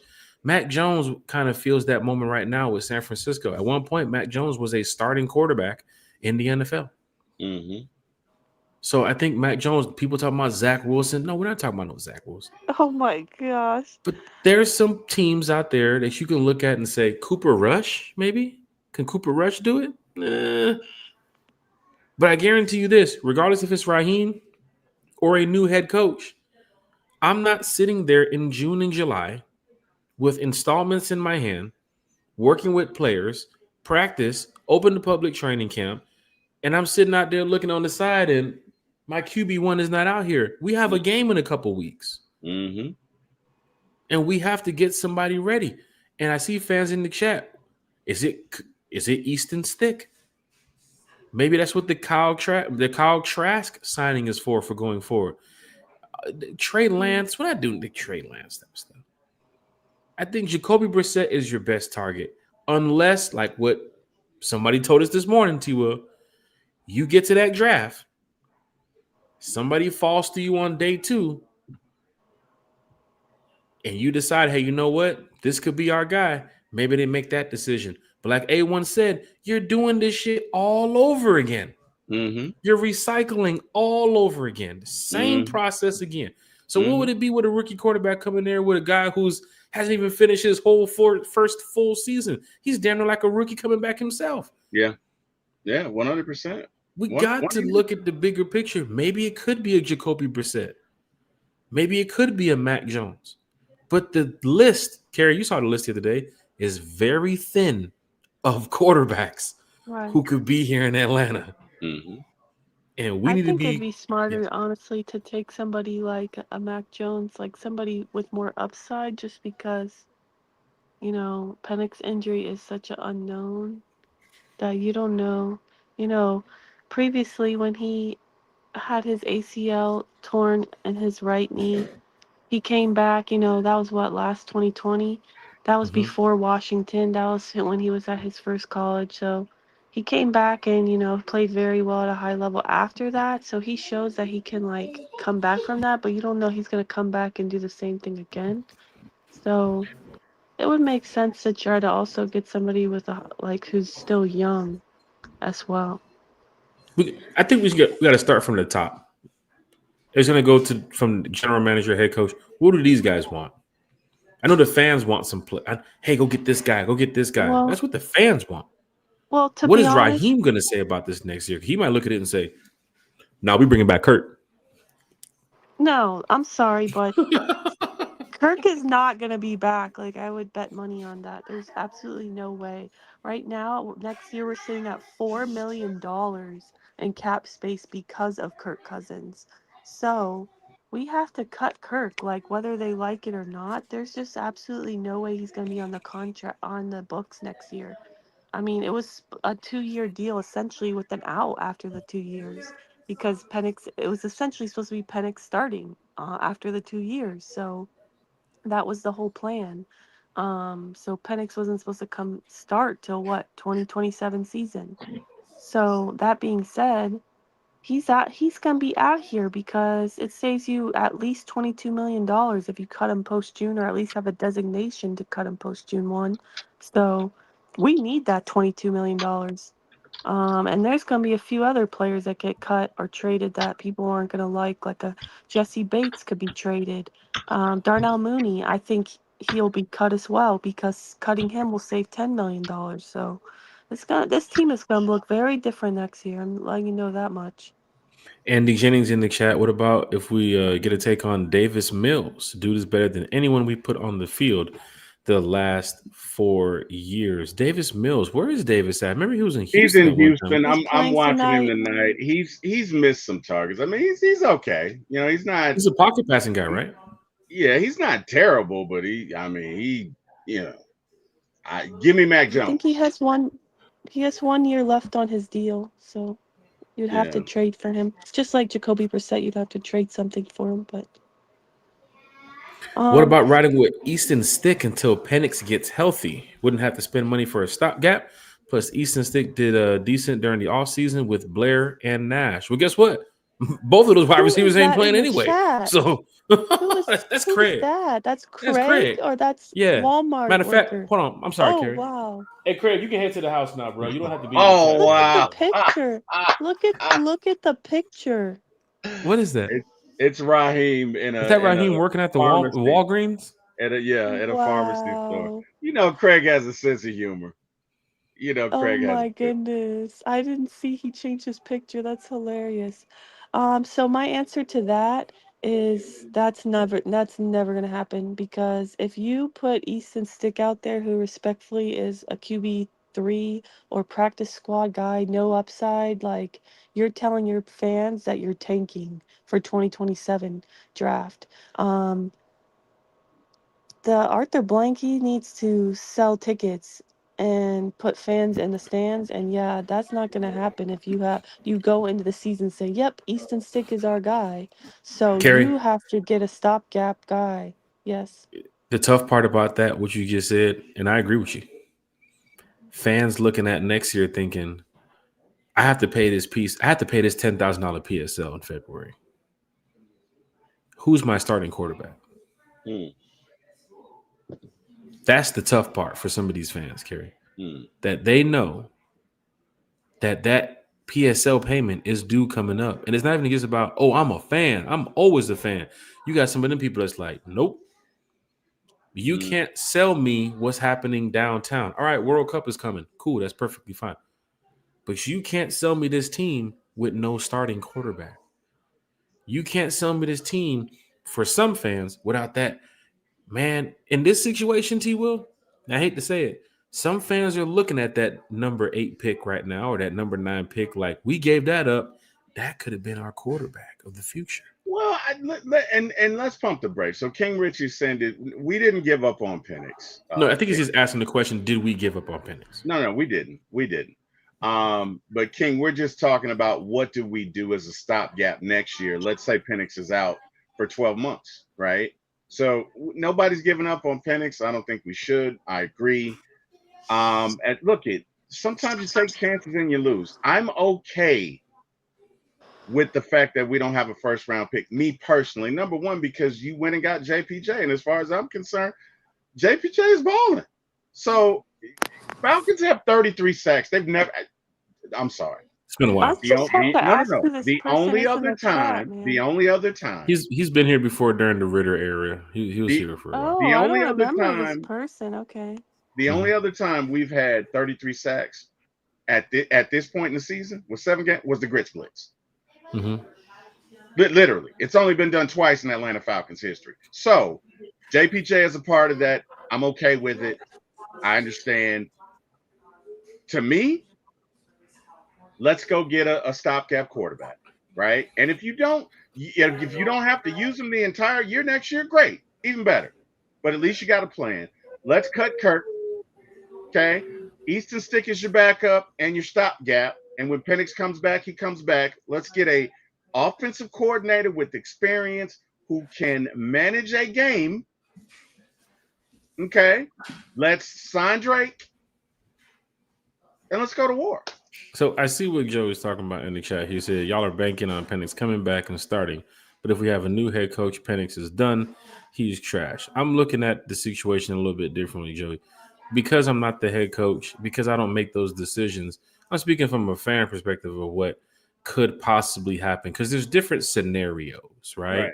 There's all different scenarios of, hey, go get Jacoby, go get Mac, go get this guy, go get that guy. And for me, it's more like, what is the head coach going to do? Are we getting a new head coach? Are we getting a new offensive coordinator and the head coach stays? Are we getting a new general manager and a new head coach? Like I just Hey, Jack, bring Kerry back up. I'm trying to see why wouldn't it let. You can't see it. Oh, there it is. Yeah, there it is. Okay, cool. Sorry Yeah, about like that, guys. no, it's Okay. cool. Like No, why? I'm over here forgetting that I wasn't up on the stands up here on the screen. I was like talking.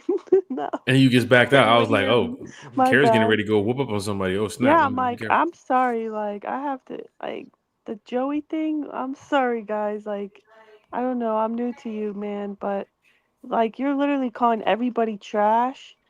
Every quarterback we're suggesting, and they're going to suggest Stetson Bennett. Come on So now. that's what Buddy from 680 the fan mentioned. He told us to go sign Todd Monken as the head coach and then bring in Stetson Bennett, work this Georgia Falcon thing out. I Was see that a everybody has their joke? opinion. Was that a joke?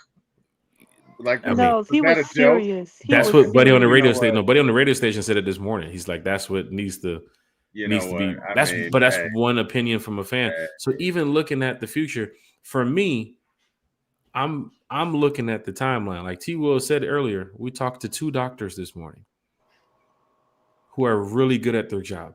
yeah. And they both mentioned it's going to take some time to get back on that field for this young man. Hmm. And even for that, he's not throwing a football in April, May, June, where you're seeing running him out there open to the public camp July 23rd. That's not happening. Hmm. And to get back into full recovery mode for this young man, it could be around you're hearing notifications or getting alerts that the end of preseason, he's probably going to be ready to go by week 5, week 6, maybe week 8, hopefully. So until then, we have to think of the future. And for me, I'm looking at what the head coach is going to do. Hey, Jack, let me ask you a question. What Falcon has come back when we said they would? Let me ask you a question. Where's Troy Anderson? Oh wait, Does no, I'll anybody wait. know where Troy Anderson is? He I'll still wait. on the team? I'll wait. He's not going to be on the team next No, week. hold on. Let me cook. Where's Storm Norton? Oh, Hey, okay. Mooney was day to day, right? till we find out he has a broken Okay. collarbone. Nobody comes back when they say they're coming back, Jack. Right. So if they say 9 months, you know what I say? A year. And Nobody comes back when they say. And I get with the Penix is still a rookie. First year, played 3 games. Second year, didn't finish the season. Third year, he's going into probably playing half of the season. If you have a new head coach, you're not you look at what their bank a new head coach is not sitting over there like I'm waiting for this. They have to You make a can't. move. They got to make a move. You No, they're can't wait. definitely But going to make a move. They're definitely going to make the move. But in my opinion, he's still going to get his opportunity because from a logistics standpoint and from like financial standpoint, where the cap space and the lack of picks this team has, you have a rookie quarterback who only has 11 games under his belt and he's on agreed. a rookie contract. They're going to Agreed. still give him an opportunity, whether that be in to compete for the starting job. He could just end up being the backup for all we know, Agreed. but he's not Bam, dead, people. Like, Agreed. he's bam. alive. Agreed. Like, I agree. He can it's I very, agree. it's quickly. Right, go social ahead. media has literally ticked me off the last like couple days But because people acting like the guy died. Like, can we chill a little bit here? Like, Right. yes, he might not recover from it, but he also can, right? And he's definitely going to get an opportunity. There's no way they're going to just, even if they don't think he's the guy, they could still keep him as the backup. Like, he's still going to get his opportunity. The way I I'm think the looking at it. detriment. Go ahead, Jack. No, Timo, go ahead. I think the detriment of social media is that it gives everybody a voice, and you Look, know, you're 7-3 with a quarterback getting injured. You talk a little different. yeah. But I You're guess what I'm saying 3-7 with is, a quarterback getting injured. Oh, it's number hostile. one, number one, some people don't have control of their emotions. Oh, and they're You know what I talking behind mean? the avatar too. You'll never see them a day in their life. And they just say whatever, the first thing that comes to mind, and there's really no coherent thought behind. Like I heard somebody, oh, sell the team. Shut up. Yeah, somebody Shut told them. Somebody said the other day on Facebook they need to move the team out of Atlanta to Columbus, right? And I'm like, shut up, just shut up, right? But my point is that social media gives an audience to people that it really shouldn't, right? Mm-hmm. So half of these opinions shouldn't even be considered, Mm-hmm. right? Look it. I'm sorry, people. Penix is the number 1 pick. He was the number 8 pick. He's not going anywhere, and nor should he, right? And nor it would be irresponsible to go and draft another one. It would. You got too many other needs. You need a second wide receiver. That is a need. You need another linebacker. You need a cornerback number 2. You may need to replace Kyle Pitts. You might need another safety too. You might need another safety. You may need to replace Kyle Pitts. You'll probably have to replace Tyler Algier. We don't have time to play these games. Okay? So put your big boy pants on, people. Let's go get a serviceable quarterback that can sit in here for 1 to 2 to 3 years. And if you want to make it a competition, that's fine. But we have too many other needs to play these games. Too many. It is pure D silliness to be like, oh, well, we're going to do this and go and get another. Penix isn't a bad quarterback. You've had a bad offensive coordinator. We don't know what Penix is. Mm-hmm. We honestly don't know what Penix is. And has he been perfect? No. But Matt Ryan wasn't perfect in his first. Do you guys realize that for the first year and a half of Matt Ryan's career, he threw to one side of the field? I'm being serious right now, right? But the difference is Matt Ryan had a running game. Matt Ryan had a real offensive coordinator. It makes a difference. It makes a difference. And when you don't know football, it's easy to say stuff like, this guy's trash, because you're saying it devoid of context. And context, like life, is very important in football. If you do not have an offensive coordinator, and you don't have a quarterbacks coach, hell yeah, you're going to get up in a conference and say, well, I just called my girlfriend. He ain't lying. No lies were told. Like I was saying too as well, T-Will, and I definitely agree with your point there. If we have Raheem even has to go look at who the quarterback starting week 1 is. He's probably not even going to be sitting there waiting until week 3, week 4, week 5 until depending situation. We got to play football. If you have a new head coach, he's going to be doing the same exact thing. He's going to have to. There's so much going on. Is there going to be a new general manager? Is there going to be Terry gone and Raheem here? Terry gone and Raheem gone. Raheem stay. Like it's going to be a new OC. Like, is Zach Robinson still going to be here? Like, there's so much to go over. We got to take it one day at a time. Yes. Because if we continue to do this tomorrow, you're going to ask me the same question. Jack, who's going to be the starting quarterback next year? We talked about it on the show last night. We don't know. We don't know. Let's wait until, honestly, I hate to say it, we got to wait until mid-February. We got to wait until March. We got to wait until the Falcons make an announcement that says Raheem Morris will be the head coach next year of the Atlanta Falcons. Then we can start predicting some things. Mm-hmm. Or the Falcons have released Raheem Morris on X, Y, and Z terms. Boom. Then we can start making predictions of the new head coach.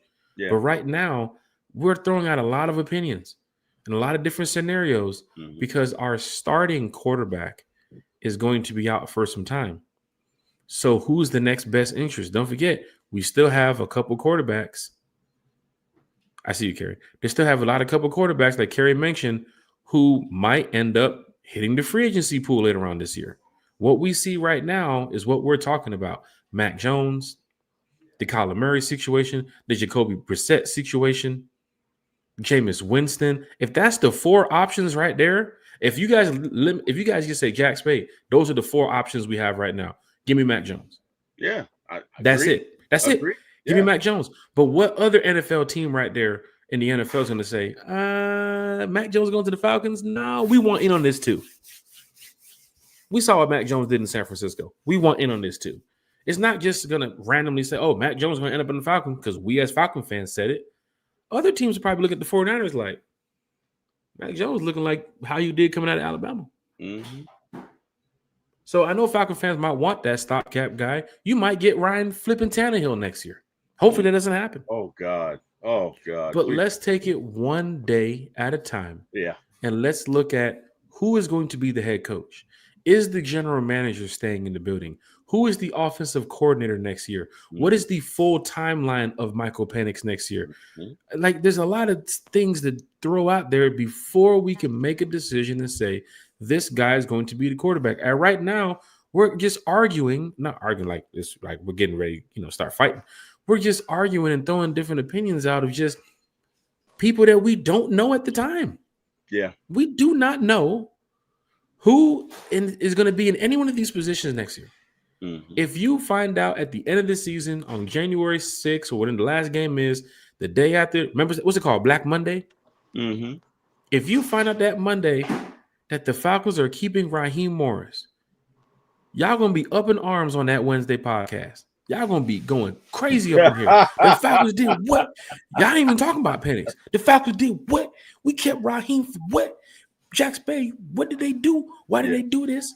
Yeah. And then we can start playing out what's going to happen. But we don't know. If we find out that in February, Michael Penix's timeline is going to be rushed and he'll be back early July, maybe August. Hey, maybe that's a different story. But right now, we're just trying to throw opinions out. And I don't want nobody in here arguing or going at each other and all this because we're not the coaches. We're not the coaching staff. We're not the organization. We are one time for the fan. Yep. And we love this team. But we got to keep it real. I do not know who the head coach is next year. And if a new head coach comes in and he wants to change up the game plan, that's what he wants to do. Yep. If a new general manager comes in here and says, I'm picking my new head coach, that's what they want to do. If they got to get an OC next year and the OC says, nah, we're going to more single back, we're going to more I form, we're going to more strong eye, we're going to more in the huddle, going to take snaps under center type of role. Mm-hmm. That might not be a Penix thing. We saw him in this pistol, in the shotgun. Maybe we got to just wait and see. Mm-hmm. That's the best thing I can say. So, no, I'm not ruling out Penix. I'm not looking at, who's going to be the future of the Atlanta Falcons at this moment. I'm just looking at who the Falcons head coach will be next year, who the Falcons general manager will be next year, who the Falcons OC will be next year. But there's a couple guys on most of our list that we can probably say would be a good fit here in Atlanta. Mm-hmm. But guess what, William Amy? Not calling out William Amy. Guess what, A1 Forever? Guess what, William. Joey? Guess what, Eric Parker? Guess what, Iron Mike? I love Raheem. Guess what, DSGB Hall? Guess what, Tiffany Powell, D. Craig? Guess what, y'all? We just don't know. And we're going to go back and forth on the Wednesday show, the Thursday show, the Sunday show, the Tuesday show. And guess what? It's week 11 next week. We ain't gonna be doing this shit for the next 4 months, man. It's content. It's good shit. Oh man. But we need updates. And if we don't get no updates, the prediction just flies out the window. These opinions are just like Jack, shooting. You'll get an update Black Monday. We will get an update Black Monday. Or you know what? Raheem loses the next 2 games and it's a 7-game lose streak, and Raheem is fired, and the next thing you know, we'll talk about who the next head coach is and what do you think his scheme might be. I heard some fans this morning talk about, boy, get Mike McCarthy in here. Go get a new GM. You saw Berto. Raheem, honestly. Bam. You saw Berto put the post up today. Who could possibly be the new GM if Terry steps down? Just type of targets that could, better the Falcons. I think the dude from the Colts was on Berto's list. I think the dude from the Lions was on Berto's list. Yeah. Dude from the Rams was on Berto's list. So it's like all 3 teams that are having success right now. But also, did you see D-Led tweeted out, he did some research and he said if the Falcons lose 2 more games, which unfortunately is pretty likely, they'll have 8 consecutive losing seasons for the second time in franchise history. They had 10 straight losing seasons from 1981 to 1990. My goodness, I'm so glad I didn't live through those times. I'm sorry for you, T. Will. Some of the things that That's why he laughed because he's had 10 straight losing seasons. Never mind 8. Hey man, you live through it. You know, you live through it. Go ahead, Jack. I'm sorry. there were some things that he mentioned D led to as well. He mentioned something that I think we can talk about on the next podcast here. Let's see. Let's see. I'm trying to find it. Oh, Falcons coach Raheem Morris said the offseason plan at quarterback has to be revisited with the major injury to Michael Penix Jr. Listen to those Yes. words. The They knew that. off-season plan. Raheem Well, at 3-7 on a 5-game losing streak is banking that he will be back here no, next he's year. not going to be Well, here I in mean, it's June. got to be Let's said it. revisited whether he's Falcons here or not. coach Raheem Morris said the off-season plan at QB has to be Well, what else revisited. is he supposed to say? I mean, but that's going to be He's not going to revisited whether say, he's here or well, not, I'm Jack. That not, I I sounds mean, might like a not guy be who's here, real but buddy and knowing, hey, I'm back here next year for this one more shot. mm, no. And if that If is, Rakib is here, that's insanity. Carrie, We're doomed. I'm sorry. We love you. Respectfully, Arthur Blank. No, respectfully, we don't want to win if Carrie, Raheem's we back. love I'm you. But sorry. during that D-led No. presser, no, I'm sorry, during that Raheem presser, D-led reporting, the two words that got me, off-season plan. mm. Because he might know that he will be back next year. And if that's the case, what is Raheem Morris going to do? And even saying off-season plan at quarterback has to be revisited with the major injury. Well, we say This he's a car man, salesman. That could be an assumptive close, Jack. bro, You he is if he's throwing it bro, out there. if he's planning on next season, No. I'm then I'm sorry. telling you right now, Hey, he's hey, ho, probably ho. working up Raheem has something. got to go. Hey, There's hey, no you see that? You way. see that red balloon every time Pennywise show up. That's all I'm saying. All I'm saying is, what has Raheem done to show that he deserves a third year? I We're tell you this. wasting Want to know what he's time. done, Carrie? Oh Want to know wow! what he's done, Carrie? T. Will. What did we mention at the beginning of the show? Buddy. It's Buddy, not about buddy, what I've indeed. done. It's not about what I've done. It's about who I know. About who I know. Yeah. I forgot who Buddy. told me that one time. No, I'm not even gonna say it's probably inappropriate, but yeah, you know how it I'm goes. looking at it, and Eric Parker just put it right here in the chat. Where's Eric Parker? Every other coach had 3 losing seasons before they got fired. And D-led reporting, we have to look at the off-season plan. Just those But 2 I don't words know alone, why you're Falcon taking. fans. Yeah, but why are you taking what he said right there so seriously when he says the most crazy-ish, Good and point. none of it comes to fruition? He's got a good point there. I mean, you can't trust anything he says. Literally, hey Siri, play Future. We don't trust you because I don't trust Oh anything my you say, gosh, sir. that's tough. Yeah, Falcon That listen fans, to the deserves a wow, lyrics. Jack. Falcon Give fans. that woman her Radio wow. You know Raheem, what? We haven't done listen. this podcast in a week. I totally forgot I got the wows. She That feels deserves a wow. Hey, Christy. Yeah, because hi Christy. No, because seriously, tell me a time where he says something and you're like, wow, like I believe that to be true. Like, Carrie yeah, said that he's shit's gonna so do calm. that. Yeah, I'm just. I Oh, mean, This wow. is the quiet it's storm with Carrie talking crazy. Falcon football, but one time for the fan. Did you guys believe Raheem Morris? Just press one in No, the Did you chat. believe him? When's the I last time mean, Raheem said anything and you were just like, wow? Falcon He fans, I must gotta ask be I y'all a mean, question. bullshitting. truly. Besides, Falcon oh, we're fans, gonna outrun the South and we're not gonna pick in the top 10. Falcon fans. Let me ask y'all a question. D-Led reported. Andy Jennings in the chat. Shout out to Andy Jennings. D-Led reported. Raheem Morris said, we have to revisit the off-season plan about quarterback. Just hearing those words from Raheem, knowing that the buddy, remember that Heavyweights movie? Buddy, remember the buddy system? Just hearing those words, Falcon fans, the off-season plan, Do y'all think Raheem Morris is the head coach No. next year? I'm not talking about performance. I'm not talking about we're I losing got record. We're 5 not making on the it. playoffs.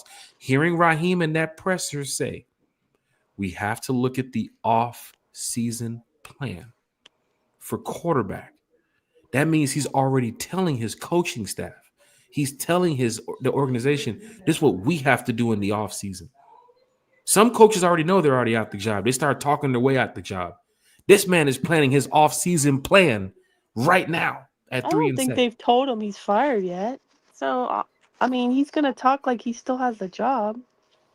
Let's go Because to as the of chat. now, he does. He's not getting fired till Black Monday, which I think Craig asked when that is. That is the Monday after the season ends. So if we play on Sunday, it's the Monday That's the after. following day. Yeah, so most teams are getting ready for the playoffs, and you're getting ready to fire your coach. Look at Andy Jenny. He threw a little slick jab in there. Got to find a way. Remember that? We got to find a way. It's find a way, man. We It's got to a find bird. it. It's a plane. It's Find a way, Raheem man. Morris. It's find a way, man. Because Hey, he's going Andy to Jennings. find a way. Got to find a way to make an off-season plan. Hey, Christy Lewis says nope. Joey said, knowing Arthur Blank, Raheem will be back in another losing season. Joey, come on, Joey. I'll give you that first line, Joey. Not another losing season, Joey. We can't do 9 in a row. Come on, Joey. But Hey, all Joey. that to say, Hey, Joey. did you also Whoa. hear that Whoa. in that What same was that? press? Whoa. Guys, Huh? in that same press conference you're referring to with Raheem Morris, did you also see that he was talking about how that he admitted that he's a losing leader? Right. Like, that was Right. shocking. I think he's seeing a little different side of him, because normally he just doesn't even think his ish stinks. But Well, even though Carrie, his ish indeed does stink because he's a losing head coach record, he Carrie, said, my question to you: why isn't Raheem fired at 3 and 7 with a 5-game losing streak? Good question. Buddy. no, not necessarily, because it's not normal for a head coach to get fired in the middle of the season at this point, because only one coach has been fired so far. A lot of fans in the chat talking Falcons football. The fans in the stands are great. Look here, Falcon fans. You think he'll get fired after a 5-game losing streak? I don't think so. I mean, this is pretty He bad. didn't get fired after a 5-game losing streak last year. 4-game. I mean, that was his first year, but the second year, I mean, you were 6 and 3 last year. Maybe Arthur Blank is looking at it like Raheem can get this 6-3, team and we're together. I 5 and know he can. 13. I know this guy.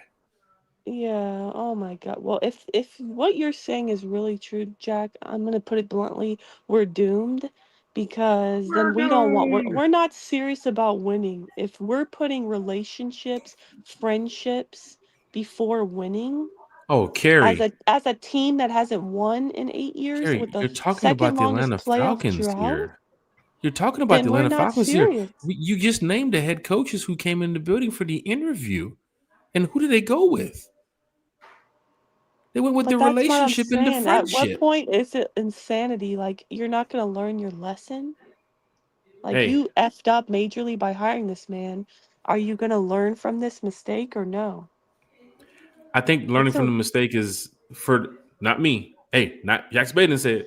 Learning from the mistake is the Falcons saying, give Raheem up until the trade deadline next year. That's crazy. That's another waste of a season. And here's another thing Do you too. have faith in winning with Raheem? What has he shown you to where I'm you just can putting it out believe there. as a fan? This is the one thing I'm looking at with Raheem. First year, defensive coordinator problems. We fixed that. But because of who? Jimmy Lake and Raheem Morris. He put that guy in that hot seat. But they got rid of Jimmy Lake. They got his boy Jeff Ulbrich. Second year, head coach, OC problems. It's still Raheem's fault.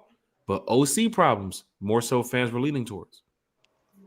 Raheem's looking at the third year like, I'm going to go fix the OC now. No, you need to also But you shouldn't have been there. You shouldn't have started with two first-time head coaches. Nah, bro. Yeah, That's Raheem's fault. And look, I love Raheem, but Raheem's got to go. Like, you can't, because you knew what you were doing, right? Raheem, you've been in this league 30 years. You know Gobs of people. You did this because you did this. And look, it's nothing wrong with taking a chance, but you're taking a chance with the franchise. You wasted 2 years. And let's be honest, football is not like any other sport. Okay? Regimes come and regimes go. Players come and players go. Opportunities come and they go. Raheem wasted 2 years Look at really. behind foolishness because he wanted to build an empire. Nah, bro. Yeah, You exactly. gotta To your go. point, too, You Will. gotta go. Again, You gotta go. Raheem put Is he himself and finished being building greedy the over empire? winning. He never started. He doesn't even have. Oh my! This What he has a empire? losing record. How Relly can he even said it's start going an to be a empire? riot. Better get ready. Dude, I don't know. If Raheem is the head coach next year, I don't know what Jonathan Bell's in the guys. chat. Mr. Blank always gives his coaches 3 years at least before he fires them. Falcon But fans, I I'm don't telling. Hey, look, understand why you I'm guys just. think that things can't change. I, This man I keeps know they talking can about he wants change, to win, but and there's he's that getting guy in the older. office that's looking like Raheem. Tell me what happened, baby. Tell me what happened. Oh, Mr. Blank. I told you the first year was the DC, baby. I told you it was the DC. We got rid of him. We got Jeff Albrecht, baby. Why But is tell he me what happened Jamaican all of second a year, sudden? Raheem. You promised me, Raheem. You promised me a winning season. It was that Zach Robinson, baby. I told you it was that Zach Robinson. And then year 3, guess what? We still got the worst special teams in the league. And oh no, I forgot to fire Marquise as well. Oh no, Hey, I got the special. excuse, so I'm gonna get an extension now because I Hey, forgot about special teams. but here's this. You also don't have that draft pick next year. But if you go into 2027 with a losing season and a new head coach, now he comes in and just changes everything. And he has that first round pick. So maybe they let Raheem rock this one out. I'm just saying, like, hey, look, Jack Spade ain't Guys, calling it like, hey, I don't Jack, you talking know. about you want Raheem here. I'm not saying that. I'm saying that through what we've seen with the organization, these coaches get 3 years in Atlanta. It might not Dan be the same Quinn in got you Detroit. to a Super Bowl, dude. Like, I don't want to hear it. And who I'm was on that sorry. staff? Stop it. Oh, And who you're was on Stop coping, that dude. You're staff? it. Stop coping. it. You're I'm doing saying the this in most right regards Raheem to the now. Dan. Dream. I'm saying this in You regards to are Dan Quinn doing the getting most right now, fired. sir. Stop What it. has Raheem done in 2 years? If anything, he's failed miserably. Honestly, you want to talk about Arthur Smith got 3 years? Arthur Smith, we won one less game. We won one more game than with Arthur Smith with a worse roster. He was also sitting in that room at that presser the other day. As soon as Raheem got off that stage, that's the way to talk to the people, Raheem. Give them hope. Give them hope, man. That's how you do it. We'll see you Oh, next season. boy. Hey, No, look, if Falcon Raheem's fans, I'm here, just dude, like, I don't know. it's I'm gonna crazy. have to It's take a real look in the mirror before I spend a lot of hundreds and thousands of dollars next year. Eric Parker, who's going to want to take over head coach without a quarterback and no first round pick to get one. 2027 is the year of the full rebuild if you want to go smack some people in the face. A lot of people, Eric, a lot of first-time head coaches probably would because there's only 32 of these jobs out there, and that's a very rare opportunity. So if you get that chance, you'll take it, just like people take the jobs at terrible teams like the Cleveland Browns and the New York Jets. So um, Iron, that people will take the job will be taken. It won't be the most attractive job, but you also have a lot of talent on this team. And you can Iron make Mike. about 60, 70 million in cap space with a few moves like cutting Kirk. So Iron Mike is in the chat saying they are 100% bringing Raheem back with a new offensive coordinator. We'll just leave it there as that because I know some fans want to talk more about Penix and all this other stuff, and that's what Falcon fans are dealing with right now. So I'm sure there's other fan bases watching and listening to the podcast like, look at the Falcons. They said that 2 quarterback stuff would work. Now look at them. yeah, and They guess said what, bringing Jack? in. We bring back Raheem for a third year, they're gonna be laughing at us even more. That is true. But you know who's not going to be laughing? The dude who's cutting that check. Okay, he going to be able to like, come on, buddy. I brought the limo back out. Remember the limo? I brought the limo back out. So that's the Five tough and part. 13, and everybody likes to bring up 6-3. We're 5-13 since then. That was a whole season ago, It's 18 tough. games ago. It's tough, but knowing how these Falcons do it, it's not even just a hey, buddy system. It's like they're giving coaches 3 years here in Atlanta Well, then we're not to shape serious. it. I'm sorry. Now You know, he could pull that Pennywise next year, and you could see that red balloon. But I'm looking at it right now, thinking this man's going to be back at the head coaching spot next year, regardless of I this just what don't this see record it. is. I don't see it. I understand the sentiment of every coach gets 3 years, but at what point do you, at the end of the year, look at back and say, okay, let's look at the situation here. How did the season in review go? Let's do the season in review. How did you do? Did you grow as a head coach from year 1 to year 2? Did you win more games? Did players do well under you? Did you call timeouts? Did you manage games better? Did you manage injuries better? Carrie, Did you win us more games? Did you get remember, us to the playoffs? there's car salesmen out here selling used cars with bad alternators, and people still And I buying don't buy them, so them. Carrie said, "Not me. I ain't jumping in not that me. car." I'm not falling for that BS. Carrie, And there's somebody on the I'm west side of sad. Atlanta right now with $4,000 in their pocket, finna go buy that Buick Regal, that '97, knowing that they got 200,000 miles on it. And to But they Craig's like point, they the like the stadium will person be that's giving them empty. the deal. People are not going to want to show. It's going to be affecting Mr. Blank's pockets, and I don't think he'll like that. People are. I mean, I'm going to do a poll actually on Twitter tomorrow and see how many people would like to see the head coach be Raheem Morris next year. I guarantee you he's lost So I 90% of the can fan understand where base. that poll is going to go, especially with the fans reacting right now during this season. Maybe you should change it up and put, "Do you think Raheem Morris will be back next year?" Not, "Do you want Raheem I'll Morris do back both. Do next year?" you want and do you think? Right. Because some people are going to look at it and say, "Hey, you see what Relly talking about? Money's been made, stadium's paid for. It's just about getting them $2 hot dogs and them $5 nachos." But somebody else just made a good point in the chat. Christy Lewis. Where's Christy Lewis?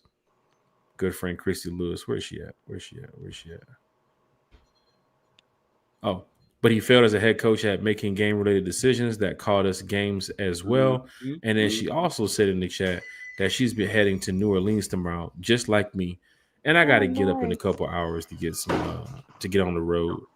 So we got to go ahead and cut this podcast. But one thing I will do for all you Falcon fans, big shout out to Yuri in the chat. Happy belated birthday to Yuri, y'all. Happy birthday, Yuri. Hey, just Happy drop some happy belated. birthdays in the chat to this guy right here, Yuri. He's a diehard Atlanta Falcon fan, Hawks fan, everything Georgia, everything Atlanta. Shout out to him, man. Happy He's birthday. he's And going don't through it.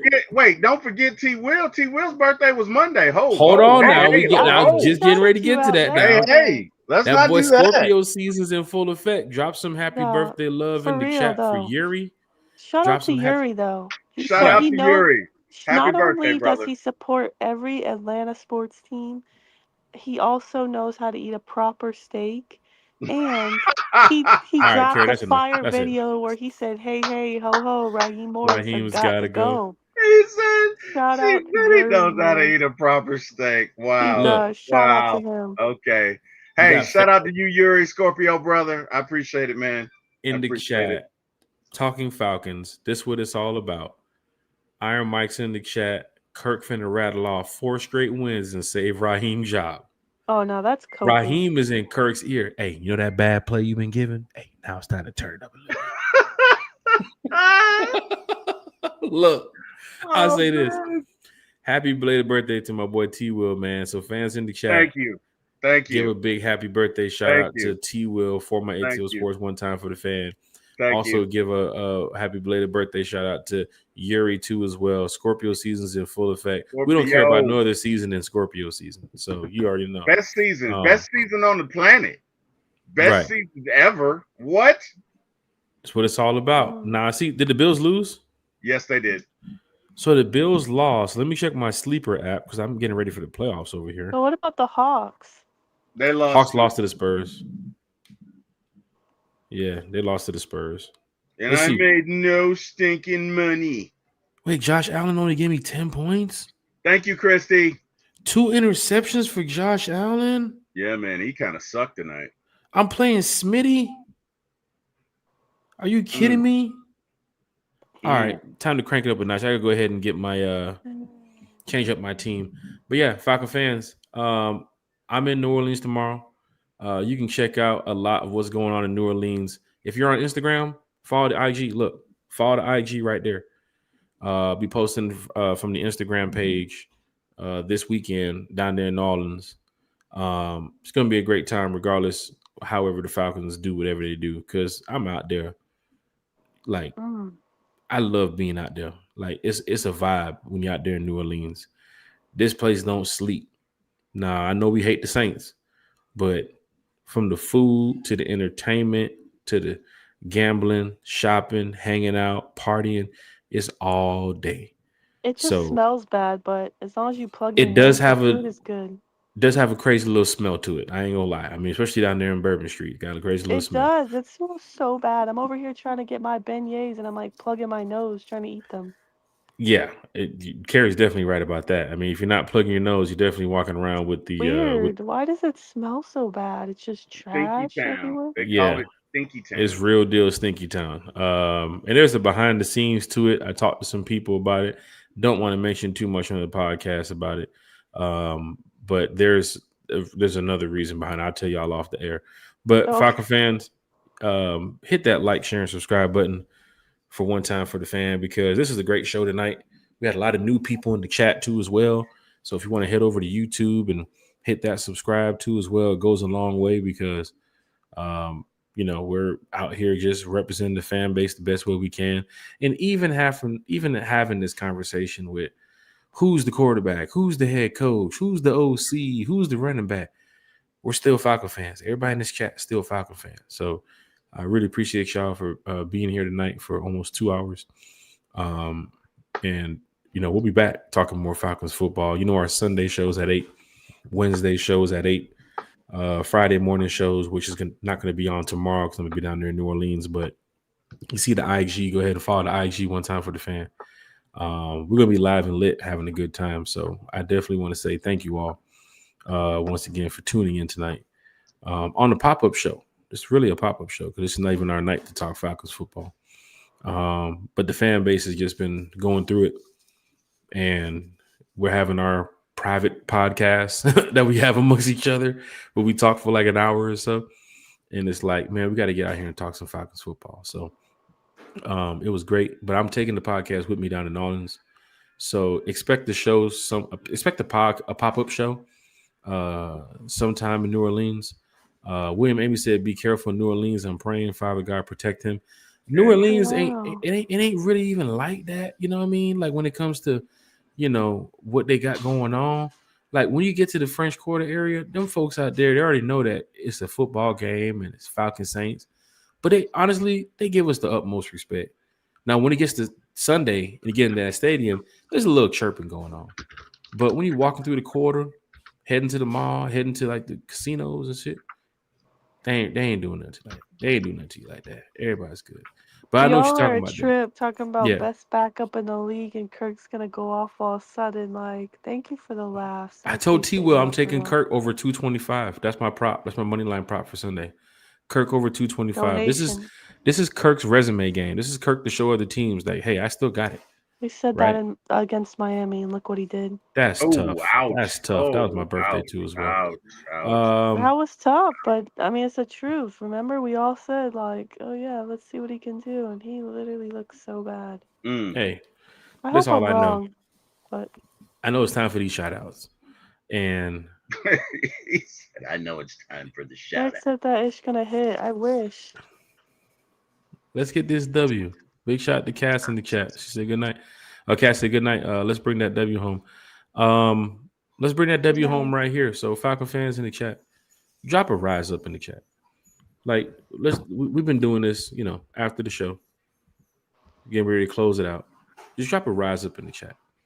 I know you guys represent the Falcons. I know you guys are out here 24/7 with this team. We all had a good conversation tonight. Everybody stated their opinions. You saw the comments on the screen, questions and everything being asked. Just drop a rise up in the chat. You see Chrissy Lewis, she's already on it. She ain't playing.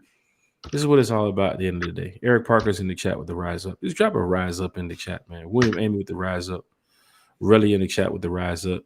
Got my boy T Will in the chat with the rise up. Cass in the chat with the rise up. That's what I'm talking about, man. Michael, you jumped in at the end. Just drop a rise up, Mike. Mike, just drop a rise What up up, in the Island chat. Mike? Island Mike is Man. Island Mike one in the chat. Just Island go ahead Mike, and drop man. What up, Yuri? Yuri in the chat Scorpio with the brother. rise up. So if you're watching the show, if you're listening to the show, just drop a rise up, man. If you had a good time Man, talking Falcons come football with us on, tonight. man. That boy said fire, Rod, and Zach. We say rise up, Craig. God damn it, Craig. Matter of fact, it's midnight. Cut the damn lawnmower off, man. That My was neighbor's his. gonna get mad as hell. That Oh, was wow. Craig's autocorrect. Oh, Hey, wow. look at Joey. Joey came in here mad as hell at this team, and he's still dropping rise ups in the chat. They go Craig with the rise up. There we go. So Falcon fans, you still listening, you still watching, drop a rise up, man, because that's what it's all about. I know you guys had a good time talking Falcons football. Let's get to these shout outs so we can get up out of here. Miss Carrie, baby. What you got for us tonight? Man.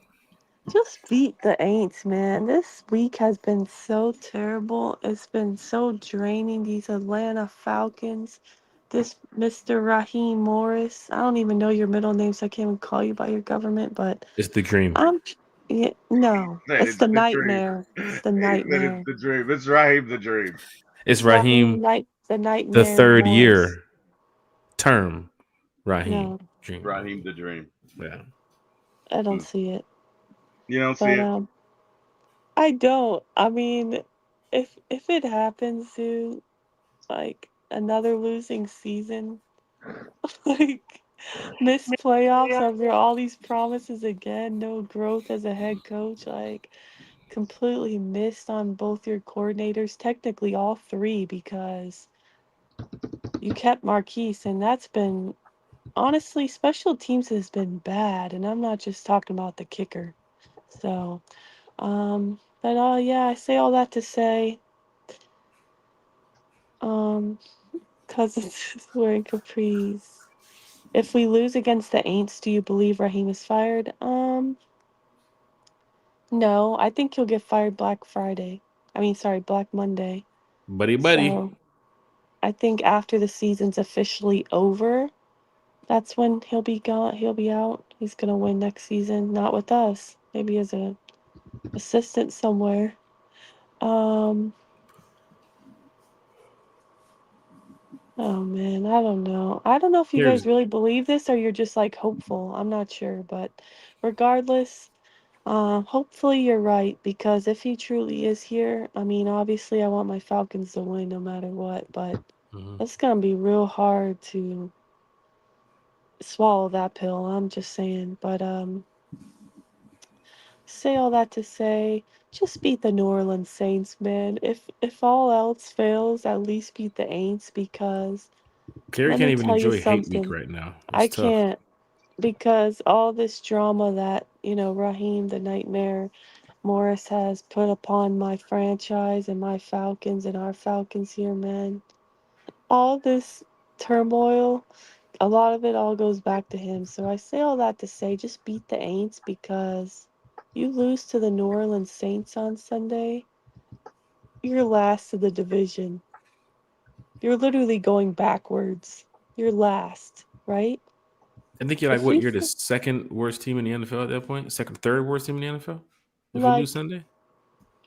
that's bad, and I'm sorry, that's a fireable fence in itself. We have like much better roster than the New Orleans Saints. There's just no reason you should have a worse record than the Aints. I'm sorry. But then again, I Carrie's would passionate also about her argue, team. She literally turned her shout out into another segment. Now fans are in the yeah, chat I'm like, yeah, what? sorry. It's just crazy. I can't believe you guys are all saying that Raheem's gonna be here next year. I can't sell myself on it. Like, it's just, I didn't we say I lost wanted to him the here though. I'm just no, I going know, off of but what I'm seeing all I know is from we Buddy lost. system. We lost to the Carolina Panthers 30-0. Should We've have been fired suffered right there.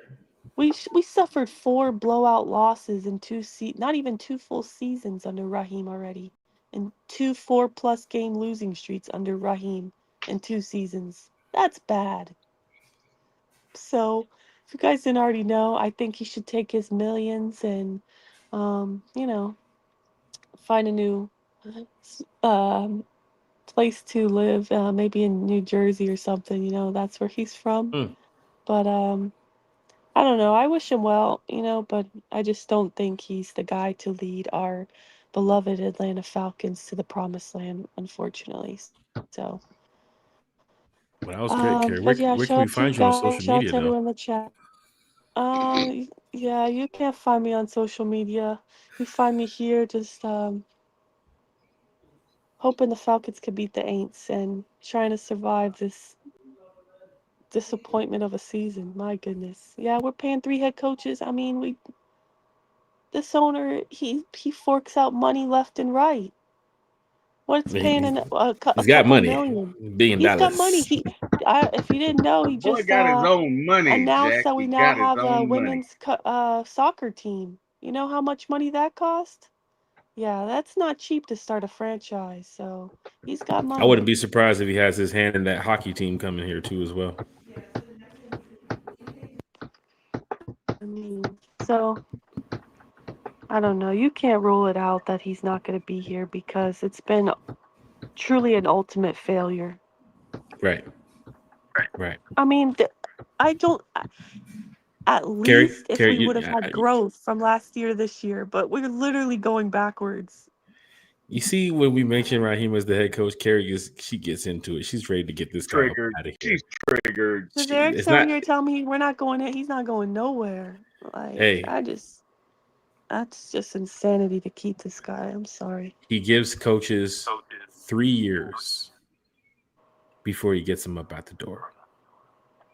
He's going to use the first year was the OC, second year was the DC. Oh no, first year was the DC, second year was the OC. Just give me one more shot, Art. That's what he probably calls him, Art. Give me one more shot, Art. Give me just a little more time. Okay, and then over there. jacket too. When we lose next year, because We're it going to will happen if 2027 Raheem's with the a head first coach. round What's pick, gonna a new happen? head coach, new coaching staff, new general manager probably. Now the thing about it is Terry going to be here next year? Does a new general manager come in and say, "Oh, I want Raheem here"? So there's a lot of questions, man. A lot of questions to be answered. I think we should just play it out and just wait until that time comes. But then again, if Raheem gets fired this season and there's a new head coach, you're not going to come back to one time for the fan and say, "I told you so," because we didn't point You didn't fingers tell and me say we so, because wanted I'm gonna tell Raheem. you so. No, we didn't want Raheem. Like, okay, if you want me to go off of it right here, do I want Raheem here next season? No. I'm not the organization, though. You heard it here first, people. I'm not the organization. But I'm looking at the buddy system. Buddy. Sometimes those relationships and friendships are playing more than the record. Because some people are saying, "Bro, you're 3-7 on the 5-game loser streak. Just let him go now. What is the point? It's the second year. It didn't work the first year. It didn't work the second year. 3 But and for 13. some strange reason, he is still the head coach. And it's just like at this point, we'll just have to wait and see, because there's still games left to play in the season. And then when Black Monday comes, if he's not fired in, but like I said about the whole Penix thing too earlier, there's a lot of opinions being tossed around. Let's just Jack, wait for updates. He's already losing the locker room. There's no way you can keep him. We just wait for the updates from the Atlanta Falcons before we can put a hat on it, before we can put all of our eggs in one basket. Let's wait for the Falcons to put out news that Raheem, they can have all these reports about, hey, Raheem, what do you think about your job, security next year, and this, that, and the third. He ain't fired right now. So let's just wait and see what the news is. Because if any news comes out that the Falcons are keeping Raheem Morris next year, y'all finna go riot. I'm just waiting for y'all to break down a couple windows so I can get in the store. I ain't finna break the goddamn window. I'm just Jack, thinking how right do now. you keep a head coach that literally stood up in front of everyone and said, "My leadership is not good. We've lost 5 games in a row, and there's no such thing as a losing team. There's a losing leader." Because in that same conference, he went back and said, we have to look at the offseason plan for our because they quarterback. said, "What's the plan for the quarterback?" What? I don't get why you say that, because what is he supposed to say? Well, they're gonna look at the plan. Like, obviously, he's gonna talk like it's still his job because currently it is. I think he's talking like it's still his job because he might know that he still has the job. A used As a car mask, salesman he's can gonna. sell a car to anybody. It's like selling salt to a You slug. can't keep him, man. He's already losing the locker room. I'm sorry, you can't. These players are not stupid, and they're saying stuff like, "I run the routes I'm given." I mean, they already know last year, you saw this year Jesse Bates throwing shots at Jimmy Lake's defense. He's done it all season when he's interviewed. When he says that defense, you don't even name drop Jimmy Lake. He knows that DC was terrible. Everybody looked terrible under him. Okay? So they know that. And then this year, they see the outcries from national media about the predictable offense and how bad the offense is because of the offensive coordinator. These players are not stupid. They hear social media, they see national media, and they're not stupid, like I said. So they're gonna see, okay, last year it was the DC, this year it's the OC. Well, who brought them here? Okay, and who's the guy that keeps telling us, oh, we gotta find a way every freaking week. We gotta find a way. It's find a way, man. I'm sorry, Let's at what point is that like that's old? They're not gonna believe in you It's anymore. find a way, man. You're that's on Zach. No, that's not just on Zach. That's the guy that's his boss. The guy that picked him to be here. we That's just the guy turned that's we're uh we've won 5-13 in the last 18 games.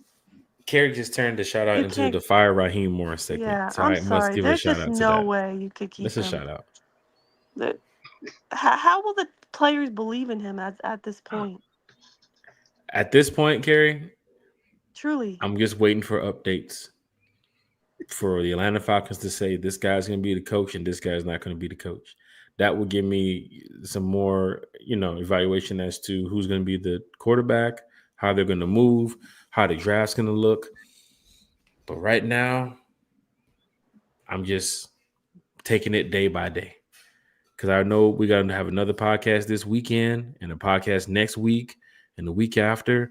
And if he's still the head coach here after whatever happens, fans are in the chat giving their opinions, and one time for the fan is what they're here for. I mean, we can talk about it all day. That's why this podcast is from the fan and it's for the fan, and I enjoy this. And that's why we wanted to go live tonight. But for the fans in the chat, hit that like, share, and subscribe button. Big Little Country said, "What's crazy is that I've paid all the bills for the month, and now it's time to pay bills again, and we haven't won since." Oh my god. Dang. That's tough.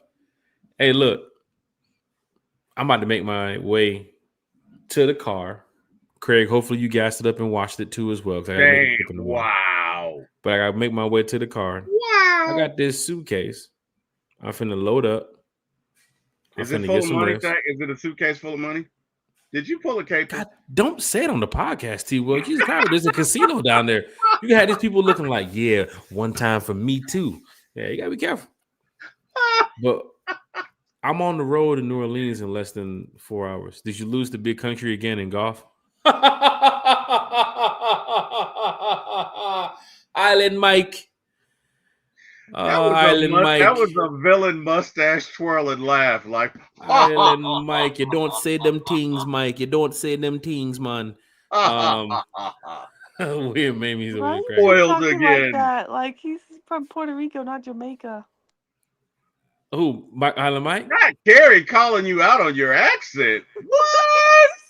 With the Well, hold on. Oh, I'm sorry. Been Puerto hanging out Rico? with Hold those on. Jamaican coworkers. Hold on. Hey, Siri, can you call Berto? Shit. Like, I don't know.